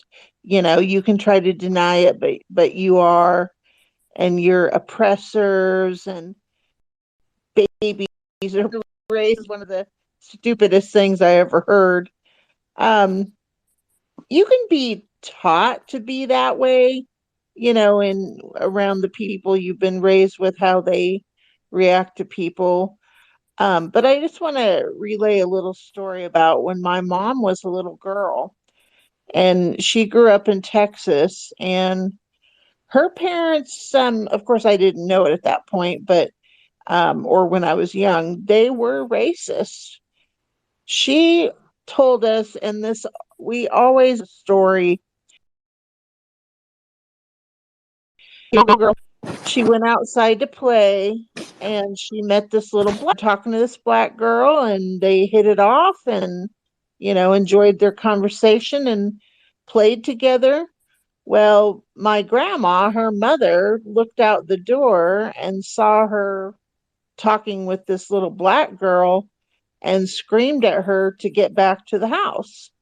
And of course, my mom, a good obedient child, went back to the house, and her mother yelled at her and said, "You ever talk to that girl again?" Now, she didn't really explain why, but my mom didn't understand what the problem was. And so she returned at some point, and continued to talk with the black girl, and continued their friendship, just made sure it was out of sight of the house. but that just always stuck in our minds as kids, that she didn't see color, and we need not to see color. We need to always recognize that we're all in the human race, and that we're all humans. And it just, the whole CRT thing and I'm a racist is really just ridiculous. Everyone has, an equal opportunity. I mean, there's a lot of people that rose out from, the projects and became, had great careers. I think, if I'm not mistaken, like Ben Carson. I mean, there's a lot of examples of that type of thing. So it's really, what do you want to do with your life? And you make goals and you make it happen. That's true. Very, very good point. Nikki? Hey there. So I have a follow-up question for really whomever. Let's say that you walked in to a company, you were interviewing for a new position, and you're in a typical city in, say, the South or Chicago, whatever, and it's maybe 100-person, 200-person company, maybe 150, and you go in for your interview and you walk around the offices, and every single person there, every single one, is that company racist? I didn't hear what your question was. Somebody Yeah, your mic cut out, Nikki. That Sorry was. about that. Can you hear me now? You Yeah. keep cutting out though. PC's mic is off. Can you hear me now? Now we can hear you. Every Okay. single person in the office was what? Every single person in the office, you walk around, you're there to interview, every single person in the office is black. Is that company racist? No, not it. If I don't look at things that way. That does not come to my head that way. And I'm gonna say this right now because it irritates me to no end. Not from you, Nikki, but just in general. Um, Jesus said to love yourself, to love everybody. And I don't even look at, when I'm talking to somebody, that does not cross my mind. Nobody can say, "Well, come on, it has." No, people are people to me. There's a lot of trash white people that I know that I would never hang out with, never. So I don't see it that way. I just don't. It does not come into my head that way. It does not cross my mind that way. There's no bone in my body that says, "Hey, look at that person there." No, that's just not how it works. In most of society, most people don't think that way. The media makes you think that people are thinking that way. Becky, go ahead. Thank you. I've been listening for most of the time that you guys been on here in the office at work while I'm working on my schedule. But I did want to make a quick comment with regards towards Nikki. I can see where you're coming from with that. I mean, it's kind of similar like with like a barber shop in Philadelphia. Predominantly, a lot of those places, are employed by, I mean, black employees there, and I can see viewed in that way. I mean, I personally don't. It's just kind of that's the demographics of that location. That's just the way it is. Now, something I did want to bring up, something along the lines of what Kat was talking about. Here at work, we have a gal that her family immigrated over here. I believe it was from West Africa, if memory serves me correctly. And they've lived here since they were little girls, so they're very English speaking. Their parents speak a little bit of English. Very nice family, but she also moved out of the home because she did not like the necessity of her dad forcing upon the oh my gosh, that head kebab thing. I think I'm murdering that word. I'm sorry. Anyhow, so she decided to move out, and she's only 19. Well, here not too long ago, I think it was like 2 or 3 weeks ago now. One of the cooks in back was joking around with one of the other cooks, and used the N word, but to me, it's not really a playful way, but he wasn't using it in a derogatory sense towards her, but he did with the AH and not the ER, if you understand what I mean by that. And she overheard it, and she came to me and she's like, Becky, that really offended me. And I'm like, well, what? I mean, I need more information. How was the word used? Because obviously, if it was directed at her, like in a derogatory way, that would have been immediate grounds for termination of this employee, because we do not tolerate that at all. But I repeated the word in the playful way, and I said, was it said like this, or was it? I mean, I was trying to find out more information so I knew which way to coach my cook. And she went off on me saying, now you're saying it, you're racist, quit saying that, it bothers me. And I kind of almost started laughing. I'm like, no, that is not what I'm doing. I'm trying to understand the situation. And she took it completely wrong way. It never got resolved. And then the next day, she finally found out what it was all about later in the afternoon. And I said, so you were still mad at me, which is why you treated me that way, because I was trying to get information. And she said, well, yeah. I'm like, oh my gosh. So sometimes no matter what you do, you can't win in situations. We did eventually get it resolved. And, I used one of my other employees as a sounding board, because he's gay, love the guy to death. And I said, help me out here, so-and-so, think of it this way in this situation. If you said to somebody, and then rather than, in a playful way, but then someone actually said you're an effing, bad word, wouldn't you take it two different ways if you heard somebody say it or said it you? And he goes, well, yeah, of course. I said, that's what I was trying to explain to her. And so he actually kind of got in between it and explained what was going on. And so that kind of helped resolve things. But she just couldn't get past the fact that I actually repeated the word, and then I suddenly became racist, which is not the case. So, like I said, I felt like my hands were tied. I couldn't win in that situation. I did what I could. I did, of course, coach the kitchen accordingly, but I think people sometimes, but I don't like the word in any use, and I'm white, so go figure. Anyway, I'm gonna quiet down here. I got to get out of this restaurant. I want to go home and drink beer. So There you legit, go. no, I had beer waiting for me at home, and I need to get out of here. I just finished up all of my stuff before hopping on here and saying my piece. So, Well, thank you for jumping in and saying something. I would like to say, and PC just raised her hand. I'll let her speak. Love her accent. We haven't heard from her in a while, Cats. It's good that she's here. But before she speaks, she's the last one that's going to speak, and then we're going to go on to our next segment, which will be awesome. Garrison will run it. I just want to say that regardless of anything, we do have people in this country that think that way, and it's sad to me. It makes me really sad. I was in a store one time, and I was being pushed. I'm looking at this chicken because I was getting chicken for, some sort of. It was like around the holidays, and this guy started pushing on me, like pushing me out of the way. And I looked up at him, and he said, "What? You racist?" I just looked at him and I go, "No," and I walked away. I didn't even engage any farther.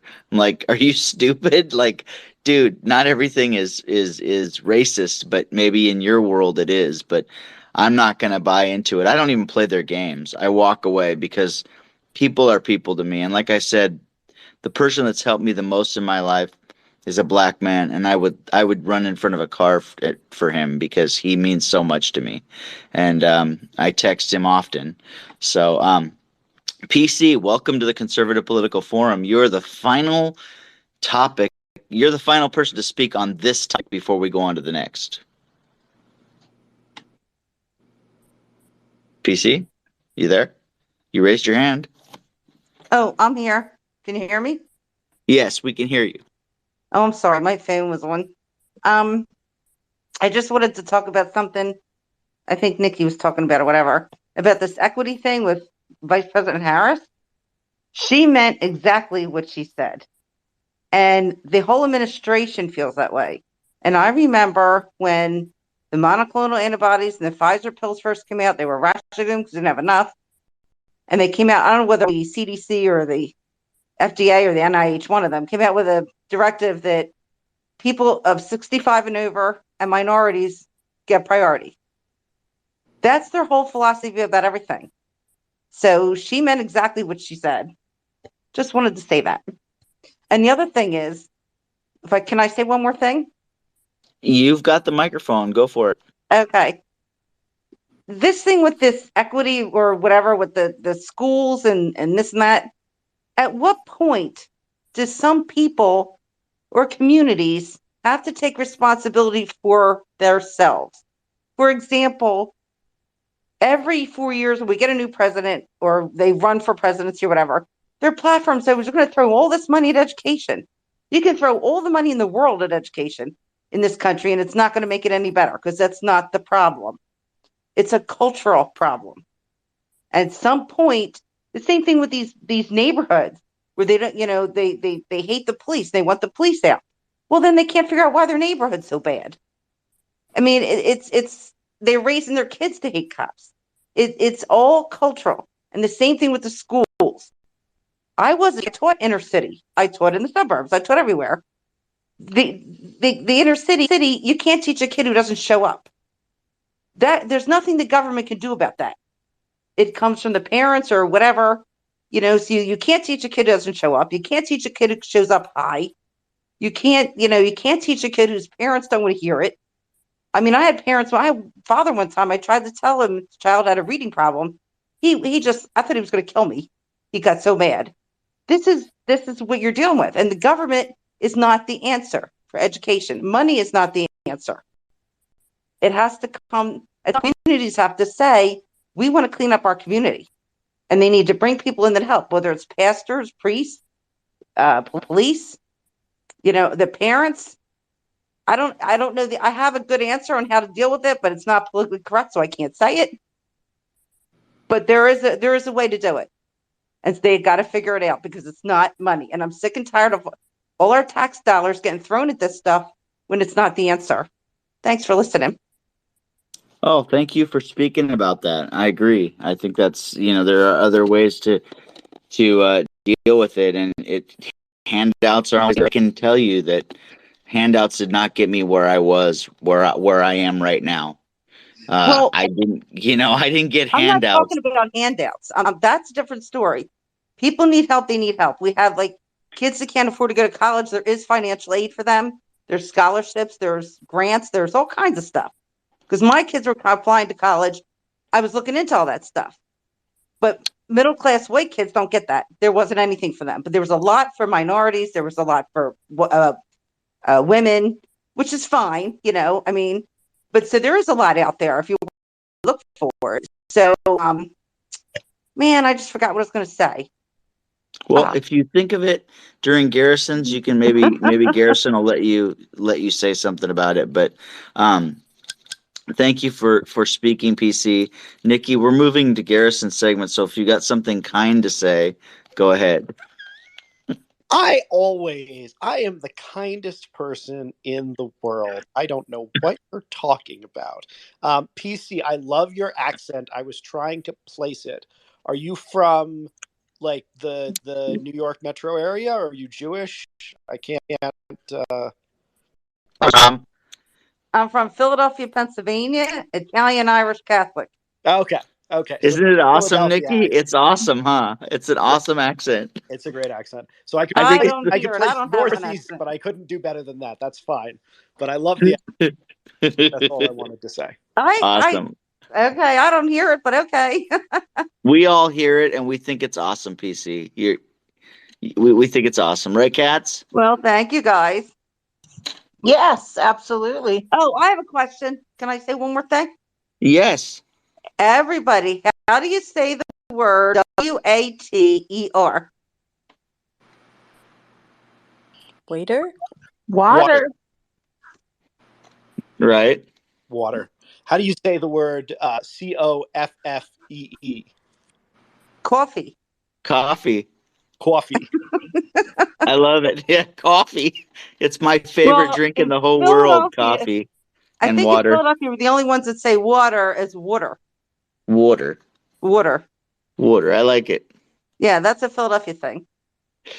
All right. Well, thank you guys for speaking in on all this stuff, and and I appreciate it. And so, real quick, a couple things that maybe you don't know about.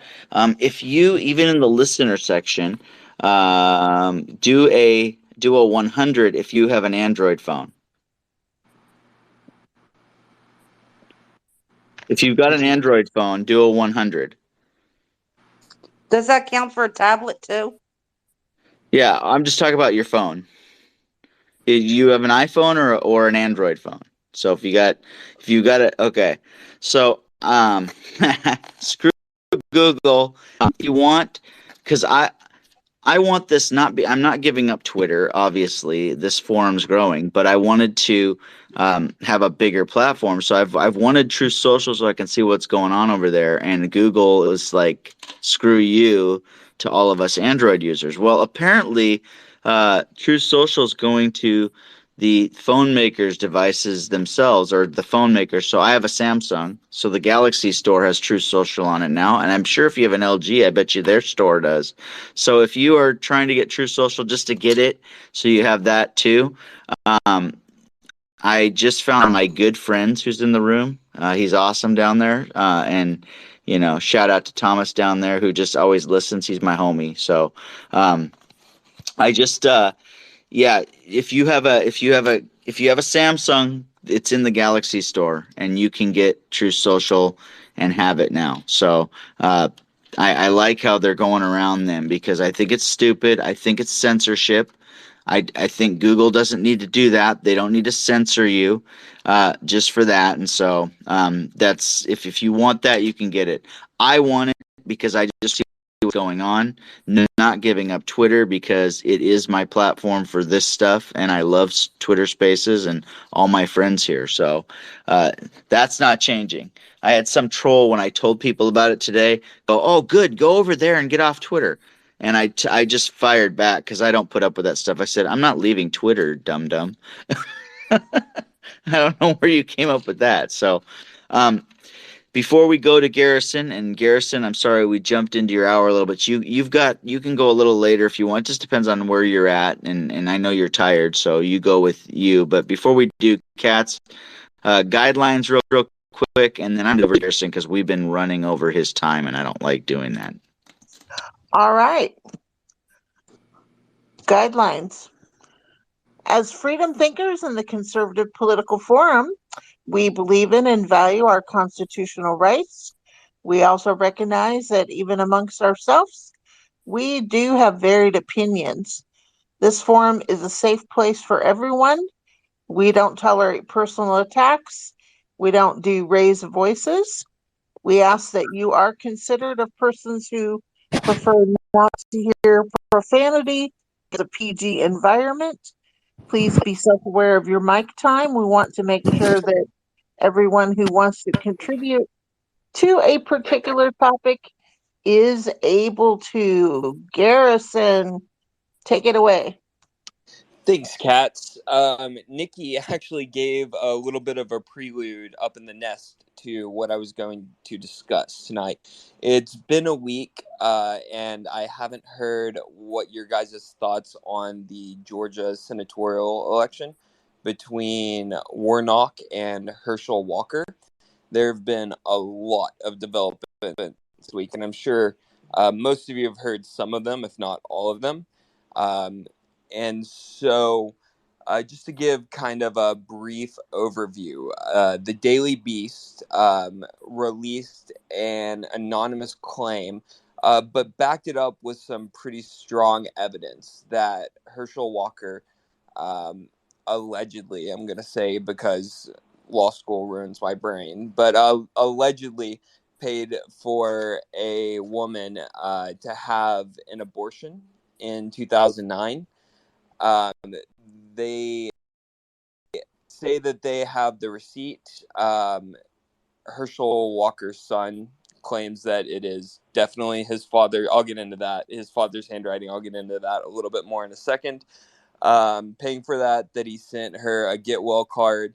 And then earlier today, the Daily Beast, while not stating her name, claimed that she also reports and can confirm that he also has a child by her, and they had an affair for quite some time.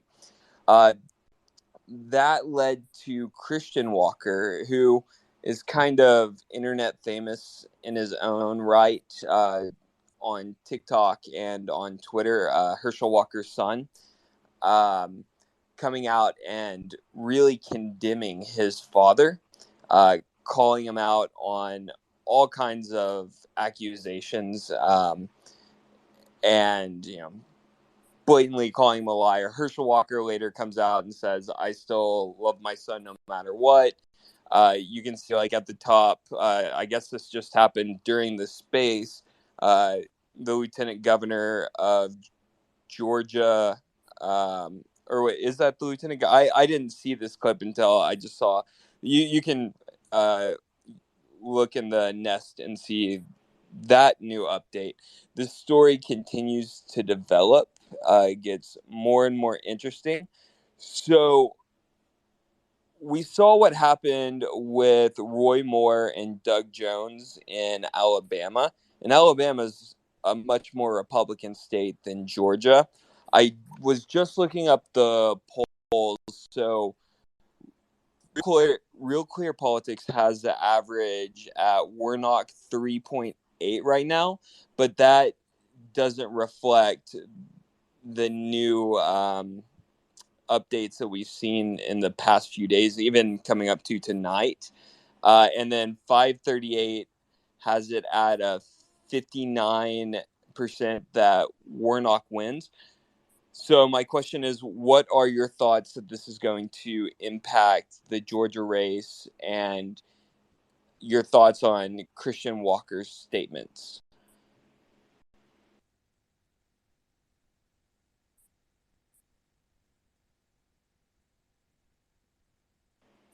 Matthew, go ahead. Yeah, it actually speaks to a bigger picture, and this is what happens when you run a bad candidate in the first place. That's such a winnable race, considering, the previous election on how Warnock got elected. He's, he's for all intents and purposes a socialist.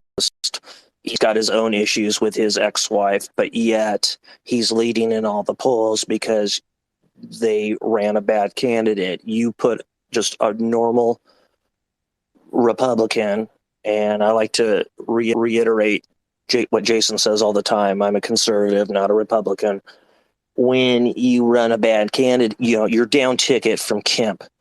You just put a normal candidate in there and you're going to win. But because they run this bad candidate, you continually have these issues with him when he speaks publicly, this issue. So once again, an example of the GOP not having it together. It could have been a very winnable race. Instead, who knows how it's going to go. And that's all I'll say on that. Do you have any predictions? Who do you think is more favored? I would think because Kemp is on that ticket I can't see such a sway. I think it comes down to this debate that they're going to have. Again, hey, I remember watching Herschel Walker when I was a kid, when he was a running back, and he's always come off as a good, personable person and all that like. But if he can't articulate himself in a debate, I don't know how much that can sway. It's interesting that he's been behind in the polls pretty much all the time. Now, that being said, we're seeing in the last, I don't know, about 2 to 4 years, and you can go to I can't think of that statistician that runs the polls. He's got that website that's got numbers in it. It's slipping because now it's getting close to 11 o'clock. And Nate Silver, 538. Thank you. You knew exactly what I was talking about. Love it. You're seeing over the last 2 to 4 years, these polls becoming more and more unreliable in some of these really tight races. I think a lot of the speculation is that people that would normally vote Republican are starting to become very apprehensive about answering these polls at all or answering them honestly. You know, I like to bet, so I'll say at this current time, you know what, I'm going to say Warnock wins it. I don't take pleasure in that. I just there seems to be too much baggage coming out time and time again, be it being able to speak coherently, this stuff now. I'm going to say Warnock wins it, but I can't escape the fact he's on a ticket with Kemp. How do you? But yeah, we've seen that, you know, down ticket go the other way on a lot of other races in the recent years. So I don't know. I'll say Warnock wins it.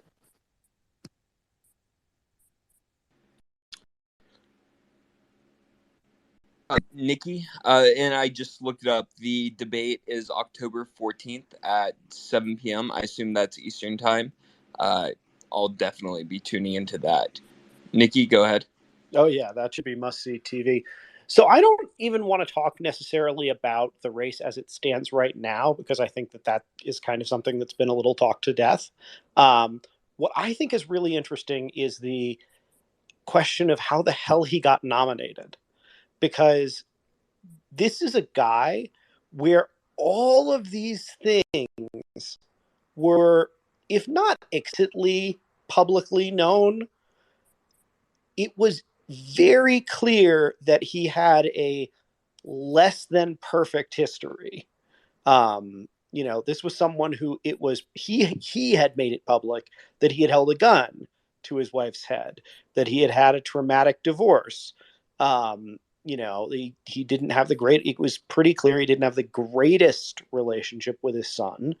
Um, you know, this is someone who had lied early on about various random achievements, not things, but just like, had he gone to a certain school or had he been first in his class and stuff like that, where you just went, wait, what should I believe? That kind of thing.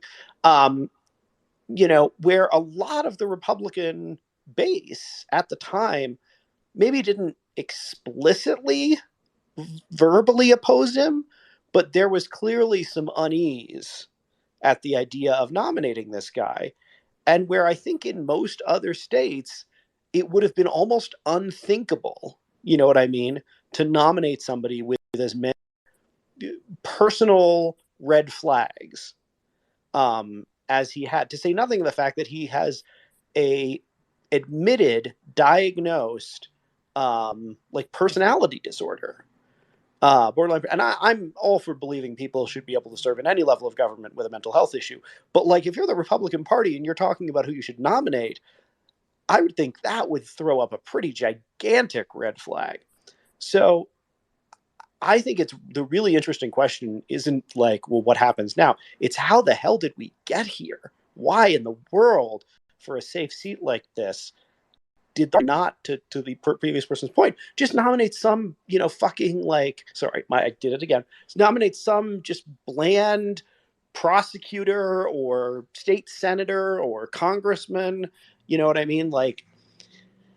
That's the part that really makes no sense to me. And I'm not a Republican, so I can't really speak to the dynamics there, but I would love to hear what other people think about how we got to this place. Yeah, I think that's a good point that a lot of people overlook. Herschel Walker wrote a book years ago, but not that many years ago, talking about how he has multiple personality disorder and how he doesn't always know what he's doing or control. So, as a Republican, how do you know that a different personality is not going to take over? What do they call it? Come in control of his brain on one vote versus another. I mean, that's a weird idea in general to have a senator who has multiple personality disorder. Again, I I get what you're saying. Like, you don't want to disparage people, but because of their disability, but that's not the right role for that. Ben, go ahead. Yeah, I just wanted to comment on what Nikki said. Hello, Nikki. How are you? Good to see you again. Good to see Um, yeah, no, I think this is something which Mitch McConnell touched on not that long ago himself. You know, he basically conceded that the chances of holding on to the Senate were not, or excuse me, acquiring the Senate were not good.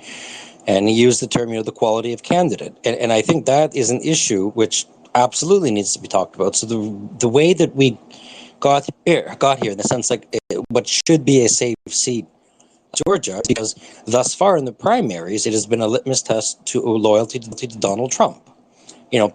Let's just call it what it is. Herschel Walker got the primary, he got the endorsement because that's who Donald Trump wanted. And that is the problem. Like if they had, a former prosecutor, even a law enforcement officer, just a conservative businessman, no doubt. He would beat, I believe, a blind person would beat Warnock. The problem is, and I think it's going to be I personally think, I don't know, but the problem is with a lot of these handpicked Donald Trump candidates is they do great in the private. The prospects of them in a general election are not that great. I don't think Carrie Lake is going to go anywhere, personally. You have Doug Mastriano against Josh Shapiro. That's a nightmare scenario itself, and Dr. Oz and so forth. So I think that down the road, I do think that the Republican Party, of which I'm a semi-Republican, I'm not a far right, but I'm certainly not far left, needs to address. That's the crux of it right there. And I don't. I believe that, for instance, take Pennsylvania. I think Mastriano has zero chance of beating Josh Shapiro. He's well respected, former attorney general, and so forth. People resonate with him. Even some of the right of center people will resonate with that. Where you have this Doug Mastriano talking about these just far right things, and again, it's great for the primary and not so good for general election. So. And the last thing I'll say about Herschel Walker is, I don't care that he has mental health issues. Good for him. He, in the sense that he's had mental health issues, he seems to, he's able to live his life and so forth. Just the fact that it's not even that he's not intelligent. It's just he's been too wishy-washy, and it's just overtly ridiculous to a point. You have poor Newt Gingrich on Fox News talking about how Herschel Walker is one of the strongest candidates because he's so devoted to Christ. Even the most right-wing people will laugh at that because he's saying that about a man who's having all these kids and abortions, and he's arguing, he's fighting against a reverend, a pastor, a man who doctor of philosophy and religious studies. The messaging is the key right there. So I think down the road, they're going to, whoever makes the decisions on who makes the strongest endorsements and so forth, they're going to have to do some soul searching. I mean, the same thing happened with Madison Cawthorn. His own representative, the own senator campaigned against him to get rid of him. So yeah, those are my thoughts, and I hope everyone is having a very good night. Thank you. Matt, your hand's up. I just saw I step in here real quick because I was going to head to bed until what I heard. So I just want to touch back on what Ben mentioned. So people, again, the whole point with Trump endorsements is, finding the best person for the job. But again, the voters don't necessarily have to vote for that person.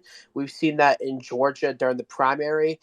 We've seen a huge turnout going against Trump endorsements to decide the Senate race. And we know why, because in the Senate race, we had absolutely no competition whatsoever for Herschel Walker at all.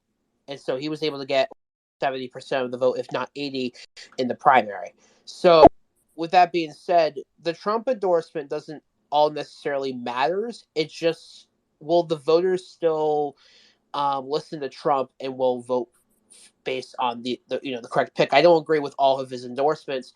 I've disagree with some of his endorsements, like Katie Britt, which again I've supported Mo Brooks, and I think it was just crazy how he unendorsed Mo when he was actually a much better fit for Alabama, and not Katie Britt. But that's beside the point.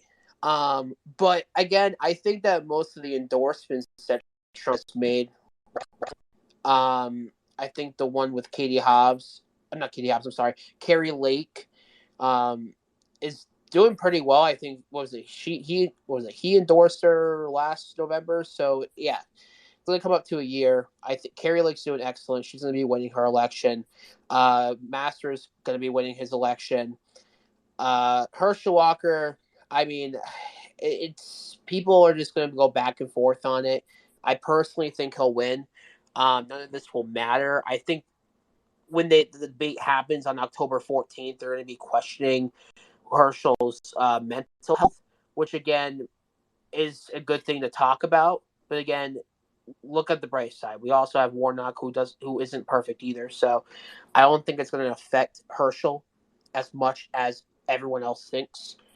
But you mentioned the Madison Cawthorn thing. Trump endorsed Madison Cawthorn. He lost that endorsement real fast, and I think we all know why Madison Cawthorn wasn't a really good fit for a congressman for the first 2 years that he served. So, I mean, he got what he deserved because he did some stuff that people didn't like. But the only endorsements that are very difficult for the Trump team to win is Mastriano and Dixon, which I agree with. I don't think Dixon can win.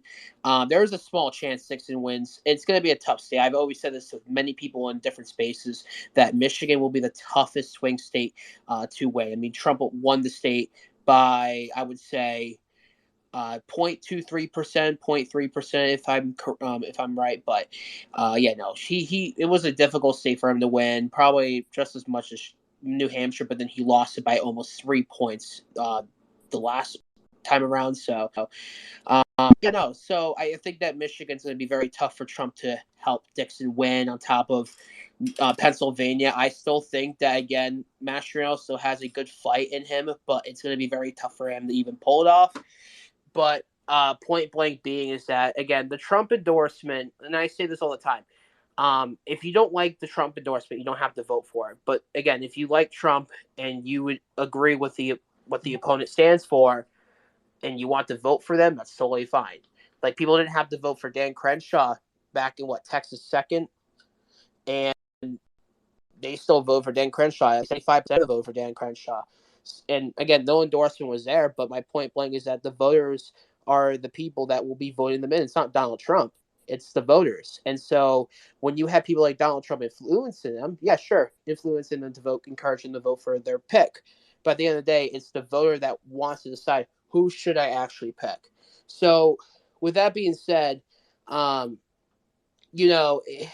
it's we'll see what happens with Herschel.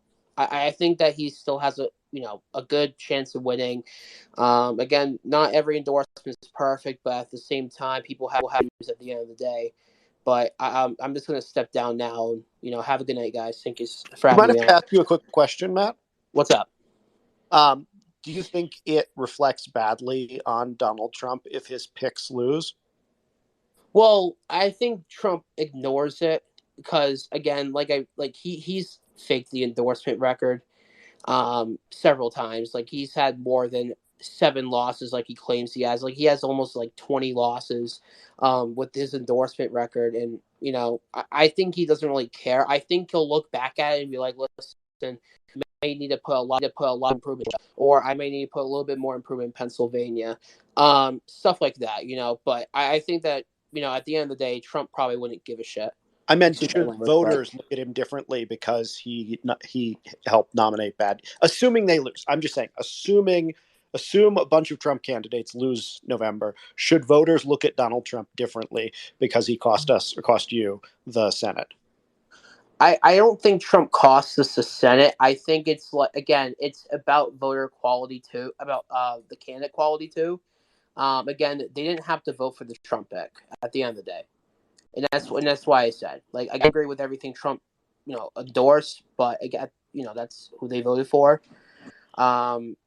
if they vote for somebody in the primary, that's the voters' issue. Again, Trump's kind of like in the frame of influencing them, but I don't think it would. I think it would partially affect him, but not too much to the point where, like, oh, well, do we question his stability of bringing back the coalition in 2024? So, no, I mean, it could partially. It's not really a big thing to worry about. But again, it's mostly the voters, like, voting them in the primary. So if they end up losing in the general, that's, again, partially Trump, but it's not even just Trump. It's other people that endorsing candidates. So, May I ask you one quick question? I'm sorry if I'm interrupting. If someone else had something to say, I can be quiet. But I okay, was just about to call it. Go ahead. okay. So Matt, so I hear what you're saying, but I mean, I think you would agree that, and I know there are some Republican, I'm sure, strategists in the room here. I mean, I think you would agree that the normal way about the normal way about going about finding the best candidate to face off against a Democrat or someone on the opposing side, anyway, would be do your research and find somebody of equal or better quality. So, in the case of Pennsylvania, the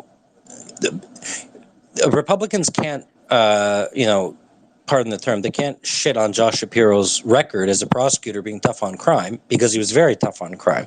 He's a Democrat, but his policies are extremely conservative when it comes to crime reduction, sentencing guidelines, and so forth. So, if they had picked again, they could have got another prosecutor or so forth, someone to counter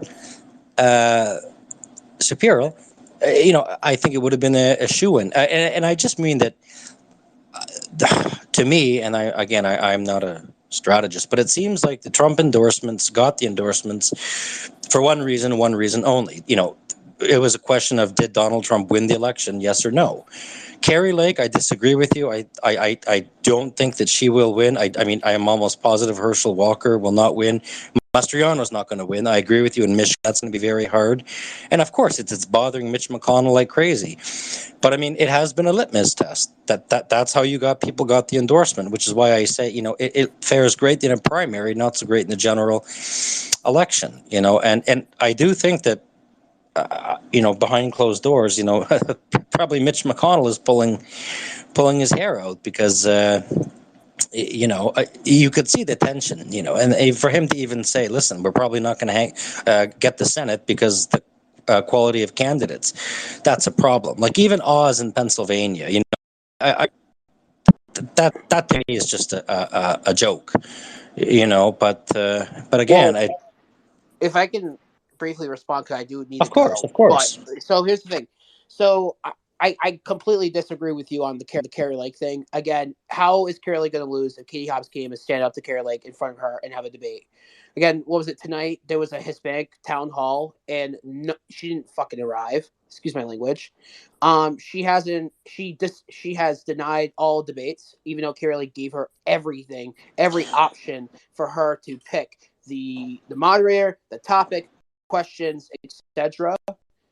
Right, but you have to No, continue. hold on. But it's like, I don't understand why you think Carrie Lake, who, again, she's the only nominee for governor who's at all campaigning, or no, I wouldn't say campaigning, but she's mostly going to these live events and actually, attacking Hobbs on not debating. And again, there are town halls and other events that her and Lake would actually have to be with each other, and she doesn't attend at all. And Carrie Lake tends to be on point with it. She even tends to be on point with a lot of issues that Arizonans are going through, and that's why she's been up in the polls a lot. Now, again, when we talk about Mastriano, yeah, I can say that Mastriano has a good chance of losing, but I think there's a good shot still that he can put some work in and win. It's all about the fundraising. And so, again, Shapiro, I wouldn't really say he's tough on all crime, because, again, you look at Philadelphia every night and it's not really well. But I can say that, again, it will be a tough race in Pennsylvania, but I can't just say that Masters and Lake are going to lose if Lake's opponent hasn't even is scared to debate her. Can't even come to a Hispanic forum tonight. Like, are you kidding me? Like if you want your campaign to progress and you want your campaign to improve and you want to win an election, you have to go to these events and debate your candidate. You know. Right. No, and I understand, and I know you have to go, but I would just respond. I mean, the what you're saying sounds a lot like Arizona in 2020. You know, I don't think it was realistic that anyone thought that Arizona would go for Biden, but it did. Oh no! I thought McSally would lose. I knew Kelly would Okay, so win. fair Yeah, enough. no. But I mean, I also think that, I very listen, she's entertaining, she's enthusiastic, and so forth. But I do believe that some of her rhetoric is just more than the people of Arizona care for. I mean, and listen, she knows what audience she's speaking to. I get it, and some of her points are very valid. Listen, her immigration thoughts, her border thoughts, and so forth. I get it. But keep in mind, Arizona as a whole is more like a Kirsten Sinema state. They're not quite far right. They're not quite far left. They're a centrist. And I think that so long as whoever is in the center, be Republican or Democrat, Arizonans would listen to. And again, I can't disagree with everything you say. You made some very good points. But the fact is, her being out there saying, I would never have certified the election. I will not certify the election in the future if blah, blah, blah. That's not going to resonate well with people. It's just not. And I think that her opponent is maybe playing it smart by, not being so out there, and just kind of playing it quiet and safe and trying to play the conservative, trying to also to be like, the conservative, quiet person. Just, I'm not going to argue with her. Let her, what did Hamlet say? Let him rant on, no, let him rant and rave till man shall know him mad. So anyway, we can agree to disagree, and we'll see. It'll be interesting. It all comes down to November, and then we'll actually we look back at it, and then we'll see how it goes for 2024. Again, I mean, to be fair, like Arizona has kind of trended more to the, I wouldn't say the right per se, but regarding like political ideology, it's always been a more Republican moderate state. And so again, it's been going more left to moderate over the past 2 years, ever since McCain and Flake decided to, or yeah, I think it was Flake, or yeah, I'm not sure who the other senator was that dropped. They didn't want to run, but again, both Senate seats were open in 2018, and then you got the other one in 2020, and so you got that trending to the left. The environment that Republicans are now regaining within a month from now, I think that it will definitely help push Republicans to win in Arizona again. Arizona will always be a swing state. Don't get me wrong. I just think that if Carrie Lake was to win, again, if Katie Hobbs wants to win, she needs to attend these things. Mark Kelly, there's going to be a debate, I think tomorrow, if I'm mistaken, with Blake Masters. We'll see that. But after November, we'll see how it goes. We'll see how the results are, and then we can truly think about how the state's going. Because again, if it goes to Carrie Lake and Blake Masters, you say, well, it's not really going to Democrat right now. It's going towards the right because they're sick of everything that's been going on for the past 4 to 6 years. And if it goes the other way, well, again, if it goes the other way, then I can agree with you. But I certainly can't doubt that it will swing to Katie Hobbs. Like I said, if she wants to win an election, she has to be on point. And if she is true to her word and she wants to help Arizona, then why can't she debate Carrie Lake or attend a Hispanic forum tonight? So it's just the little things that really matter to a lot of voters. And so when you don't really do those little things, it's going to impact you very hard. And I know where you're coming from because, again, Arizona has trended left for the past 4 years. But, again, it's like Georgia. We barely lost Arizona. We barely lost Georgia. I think we'll regain Georgia in 2022 and 2024 possibly. But, yeah, that's just, my opinion. I know you have your opinion. I'm glad we're civil with it. Absolutely. That's It was a pleasure speaking with you. And you know what?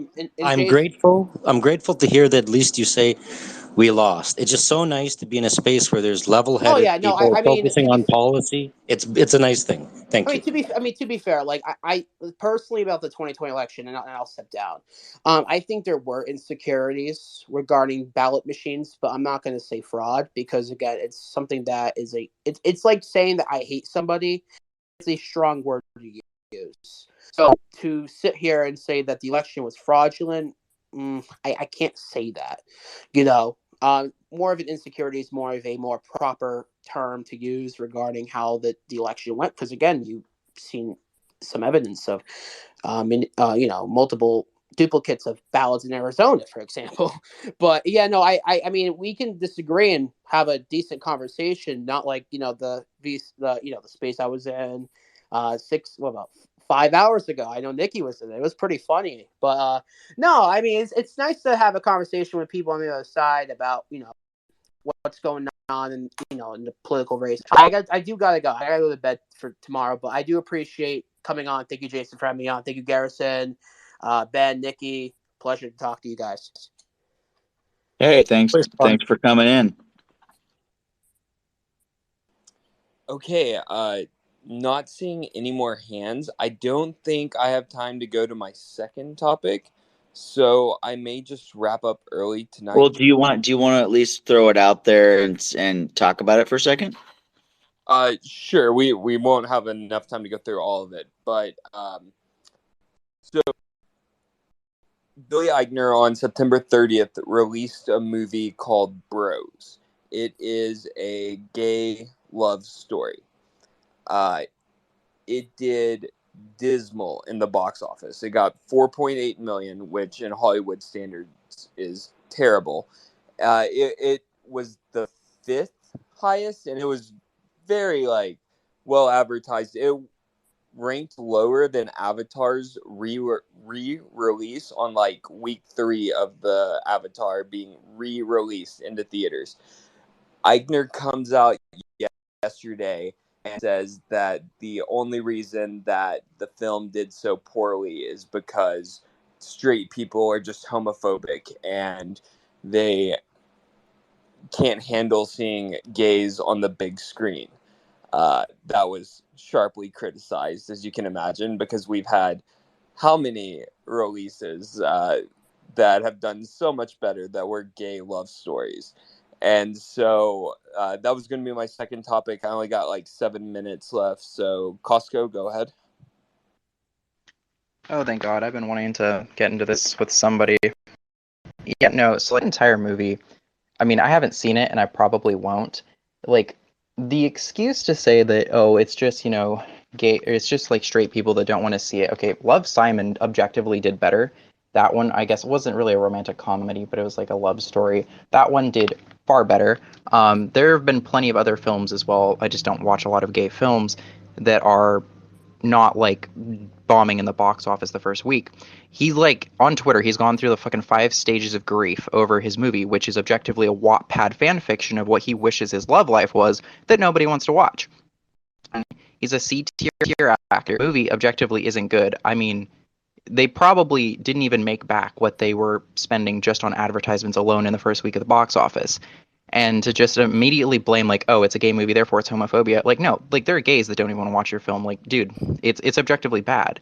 Now, it might not be a bad film, but to just immediately start espouting that is your reason, and to just start coping as hard as you possibly can because your movie didn't do great, and just to blame everyone but yourself is it's not a good look, especially if you're trying to get people to come in and watch it. It sold I want to say $4.8 million in the first week. If you break that ticket price, that's less than 500,000 people. That is a glorified Sundance film. And to have to go off that oh, it's because of homophobia. No, it's really not. We have the highest acceptance in the United States for a while now. I don't think that is the case. It's just for men, for gay men specifically, they don't watch romantic comedies. I mean, how many gay men do you know are willing to sit through The fucking Notebook? No one. That's not something men go watch. They go watch Top Gun Maverick, which has been out since May and still in the box offices. Hey Dylan, hey Dylan, this is not After Dark. Cuss out the room. I'm sorry. Thank you. Also, rapid fire. There's only I forgot. I'm sorry. So you can wrap it up real quick if that's cool. Yep, yeah, I'm done. I'm sorry, I forgot about the cussing rule. Oh, you're fine. I'm not cutting you off because of cursing. Oh, I just stopped. I just wanted him to know the F-bomb came out like in 20 seconds, like 15 times. So, Oh, okay, maybe not that. Sorry. Sorry, Dylan. I'm exaggerating. I apologize, bro. Yeah, no, I'm sorry. I get spicy over this one. Let's do rapid fire. Matthew, Jeannie, and then Nikki. Yeah, this notion about homophobia, Brokeback Mountain, was nominated. It did very well at the box office. Philadelphia, that's another one. People had no problem for years seeing movies with lead characters that are gay. It's a garbage movie, and that's a great point that was brought up. And of course, this is general. There's always exceptions. Most guys aren't into rom-coms. Women, they're tailored and they're made for a female audience. Well, a female is watching a rom-com because they want to see the guy and the gal and want to see if they make it. Is there a happy ending? Do they get together in the end? What kind of circumstances do they make it through and prevail through to have that happy ending? They're not interested in watching guys engaging in sex. There's like the first love scene in that movie. From my understanding, it's like a group sex thing. That's not that's not a market for that of mass appeal anyway. So this. It's just a guy who, a Hollywood studio signed off on it because they wanted a virtue signal and say they could do this and we support it. And there's just not a market for it. That's all there is to it. So, Jeannie? In that movie is my favorite actor from Hallmark. He's done like, I don't know, 10, 12 movies, but I'm still not going to go see it. But uh, it was kind of interesting that the actor Luke McFarlane, he came out as gay and now he thinks I just think that was a ridiculous statement to make because I don't think people care that actors are gay playing straight parts. I just don't. Nikki, we'll close out with you. I mean, I just think this is a bit of a ridiculous topic to have with a bunch of people who none of us have seen the movie. Maybe my experience is a little different than you guys. When the movie came out, I saw probably a dozen of my friends posting on Facebook going to see it and absolutely loving it. They organized groups to go see it. But I mean, I live in a gay city and have a bunch of gay friends, like a lot of them. And, this is a movie that got like 91% or something like that on Rotten Tomatoes. Like it was overwhelmingly popular among the people who saw it. The problem is that it is a gay romantic comedy in an era when romantic comedies are not generally sold that well as box office features. And I think that the realities of the box office market right now kind of get lost in this conversation because movies like this one today typically either play in art house theaters and then go to streaming, or they go directly to streaming. My cousin's husband, so my cousin-in-law, launched a very popular romantic comedy on Amazon a couple months ago called "I Want You Back," which you may or may not have seen if you watch a lot of romantic comedies. And they did extraordinarily well because it was on Amazon and everybody could see it for free.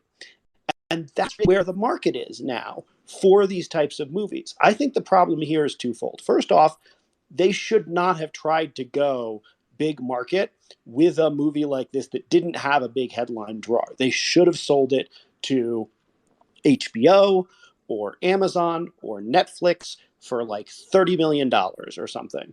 And with the Amazon paying $1 billion for Lord of the Rings, they absolutely have the budget to buy films like this. Or if they really wanted to have a box office, you go to the art house movie theaters, you do that for weeks, and then you sell to Amazon. And, or you do negotiate the deal in advance regardless. But like, this would not have been a controversy if he hadn't spouted off, and it wouldn't have been a controversy if they had just taken the normal standard route. But like, it's a bit of a silly topic simply because I heard Costco going off of like, it's an objectively bad movie. No, it's not. No, it's not. And it's not. But it's easy. It's softcore porn. Sound like an E-News pundit because it's fun to, and I know that's what you were doing. But you're wrong. It's a good movie. It's a very condescending statement. I'm sorry to interrupt, but yes, it is, and he's a friend of mine, and I'm allowed to do that. He bullies me. It's okay. When you edit somebody's homework enough, you can talk down to them when they're being silly.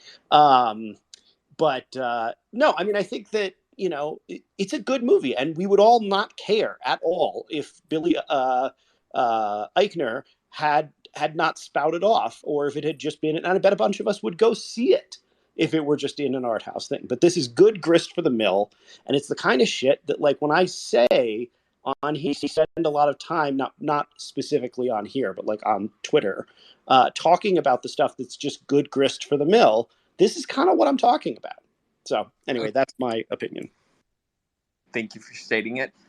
Interestingly, I was planning to go watch the film until he spouted off, and now I have no interest in it. So I may have backfired, or it may have helped him in other spheres. Who knows?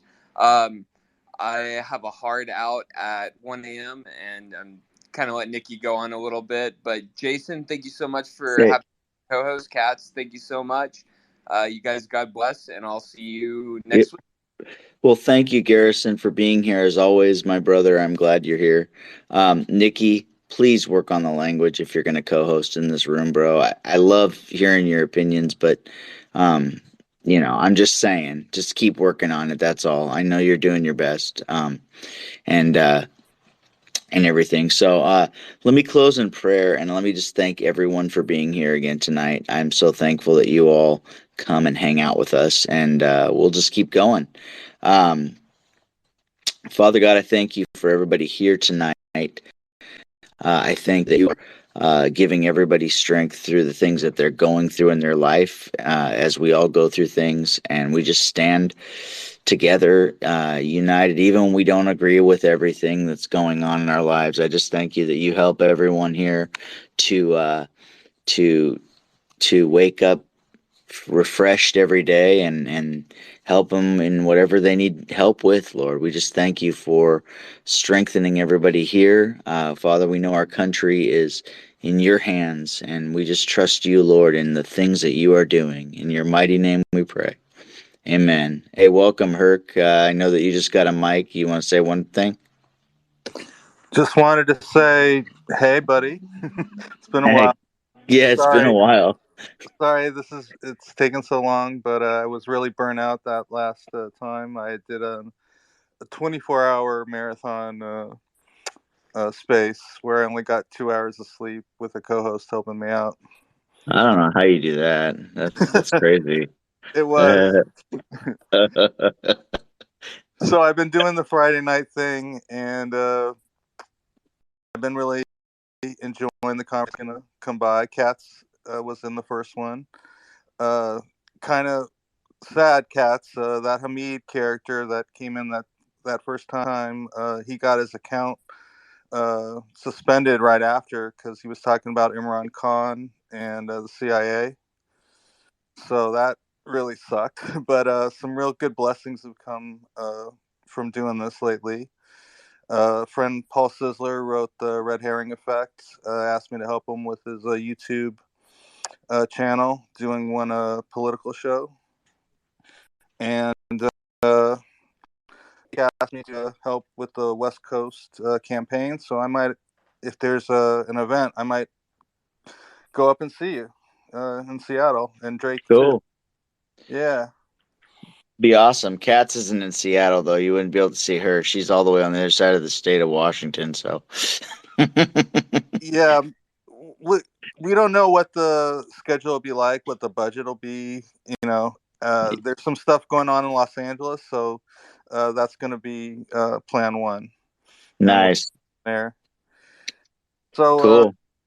I wanted to invite you guys if you want. The Friday class is about our whistleblowers, and I asked Reality Winner to co-host, but she unfortunately said she had to work at night. So, but at least, hey, she noticed who I was, and she said she'd check out my work. So, Nice. yeah, Well, that's a good. Well, it's good to see you, and of course we'll come likewise. and visit you at times. We'll just keep going. We keep going. I haven't been in a lot of spaces. I keep this one going. I haven't even done late night garages lately because I'm trying not to just do it too when I got things going on too. So, but I got to say definitely. the one with Dr. G, you did an awesome job, and Jason, I love me some Texas girl. Whatever I Yeah, can do to help California Texas relations, I'm down. yeah. That well, Twitter banned that one. I I know, mean, and I wanted to talk about YouTube. that, but it seems like you guys want to call it a night, so we'll table Well, that. I'm actually going to have a vaccines mandates and talk about my conspiracy thoughts on cool. the pandemic stuff. So, Dr. G, if you are interested, it's November 4th with a Texas girl co-hosting. So, if you want, you could be the co-host as well, and I have a doctor and a nurse backing me up. Well, and it wasn't Twitter that banned it. Sorry, I meant YouTube. But we're on Rumble as well, so we're going there. And then Nikki, we're probably going to be on podcast. I'm working with Nikki on that, so we can get on podcast apps too. But thank you, Herc. We will definitely keep you in touch. We got the election stuff coming, so we're going to be focused on that a lot too. Um, but Texas Girl is really good, and Dr. G with their stuff, and we're going to do another medical conservative political forum, probably a special edition. I don't know when yet, so I'll let you know, Herc, when that is. Jeannie Definitely had her don't hand. put that on YouTube. Yeah, it might go to YouTube just because it gets uploaded automatically, but they'll ban it, and I don't really care. They can go pound sand if Well, they're going to do that. I think if you get 3 strikes, they you can't put up you no longer can do it anymore. So Oh, you really? got your second strike. Then we won't record that one. That way it doesn't go to YouTube. Then yeah, that'll work. Because I have mine gets automatically uploaded to YouTube or automatically goes to the company that's processing this, and then they upload. Well, we don't have to process it, do we? Do we, Cats? What we could do is maybe process it, but immediately delete it off YouTube before they get a chance to Yeah. listen to it, because that way it would still be on Rumble. Yeah. Okay, let's do it that way then. Yeah, you got a good point, Herc. Thank you for letting us know that. And we'll definitely I'll let you know when we do that because we definitely yeah, YouTube's it's kind of stupid, but Jeannie had her hand up. Did you want to say something, Jeannie? I just wanted to say it was a great forum tonight. Thank you. Well, thank you. Thank you, Jeannie. Herc, missed you, buddy. What day is November 4th? Oh, it's a Friday night. I'm going to stick to that schedule of 4:20, play a couple songs, and then start talking around 4:30 Pacific time. 5 to what? Or what time till usually? I can go anywhere from a couple hours, stamina wise, but that one I'll definitely bring my A game and try and keep Yeah. it for 5 hours. Well, if you're going on with your space sometimes and you need a co-host and I'm in the room, you can always use me if you need to. So just so you I know. put the idea to Cats that we should have like an overtime hour with you two being my co-hosts one night, and I'll have some other conservatives in the room, and it'll be interesting to see the blend. That'd be fun. Whatever we want to do, Herc. Either way, bro. It's an honor. I'm glad you're back. So, Likewise. all right, guys. Tonight, though, I'm cutting down, and we'll be back next week with some more awesome stuff. So, thank you all for being here tonight, and I look forward to the future. Hey, Dr. G, I don't know your truth handle, so I'll need to get that from you at some point. I don't know if you're on a mic. You might be working, but all right, guys. Everyone have a wonderful night. We'll talk to you later. Thank you, everyone. Take care. We'll see you next week or before that.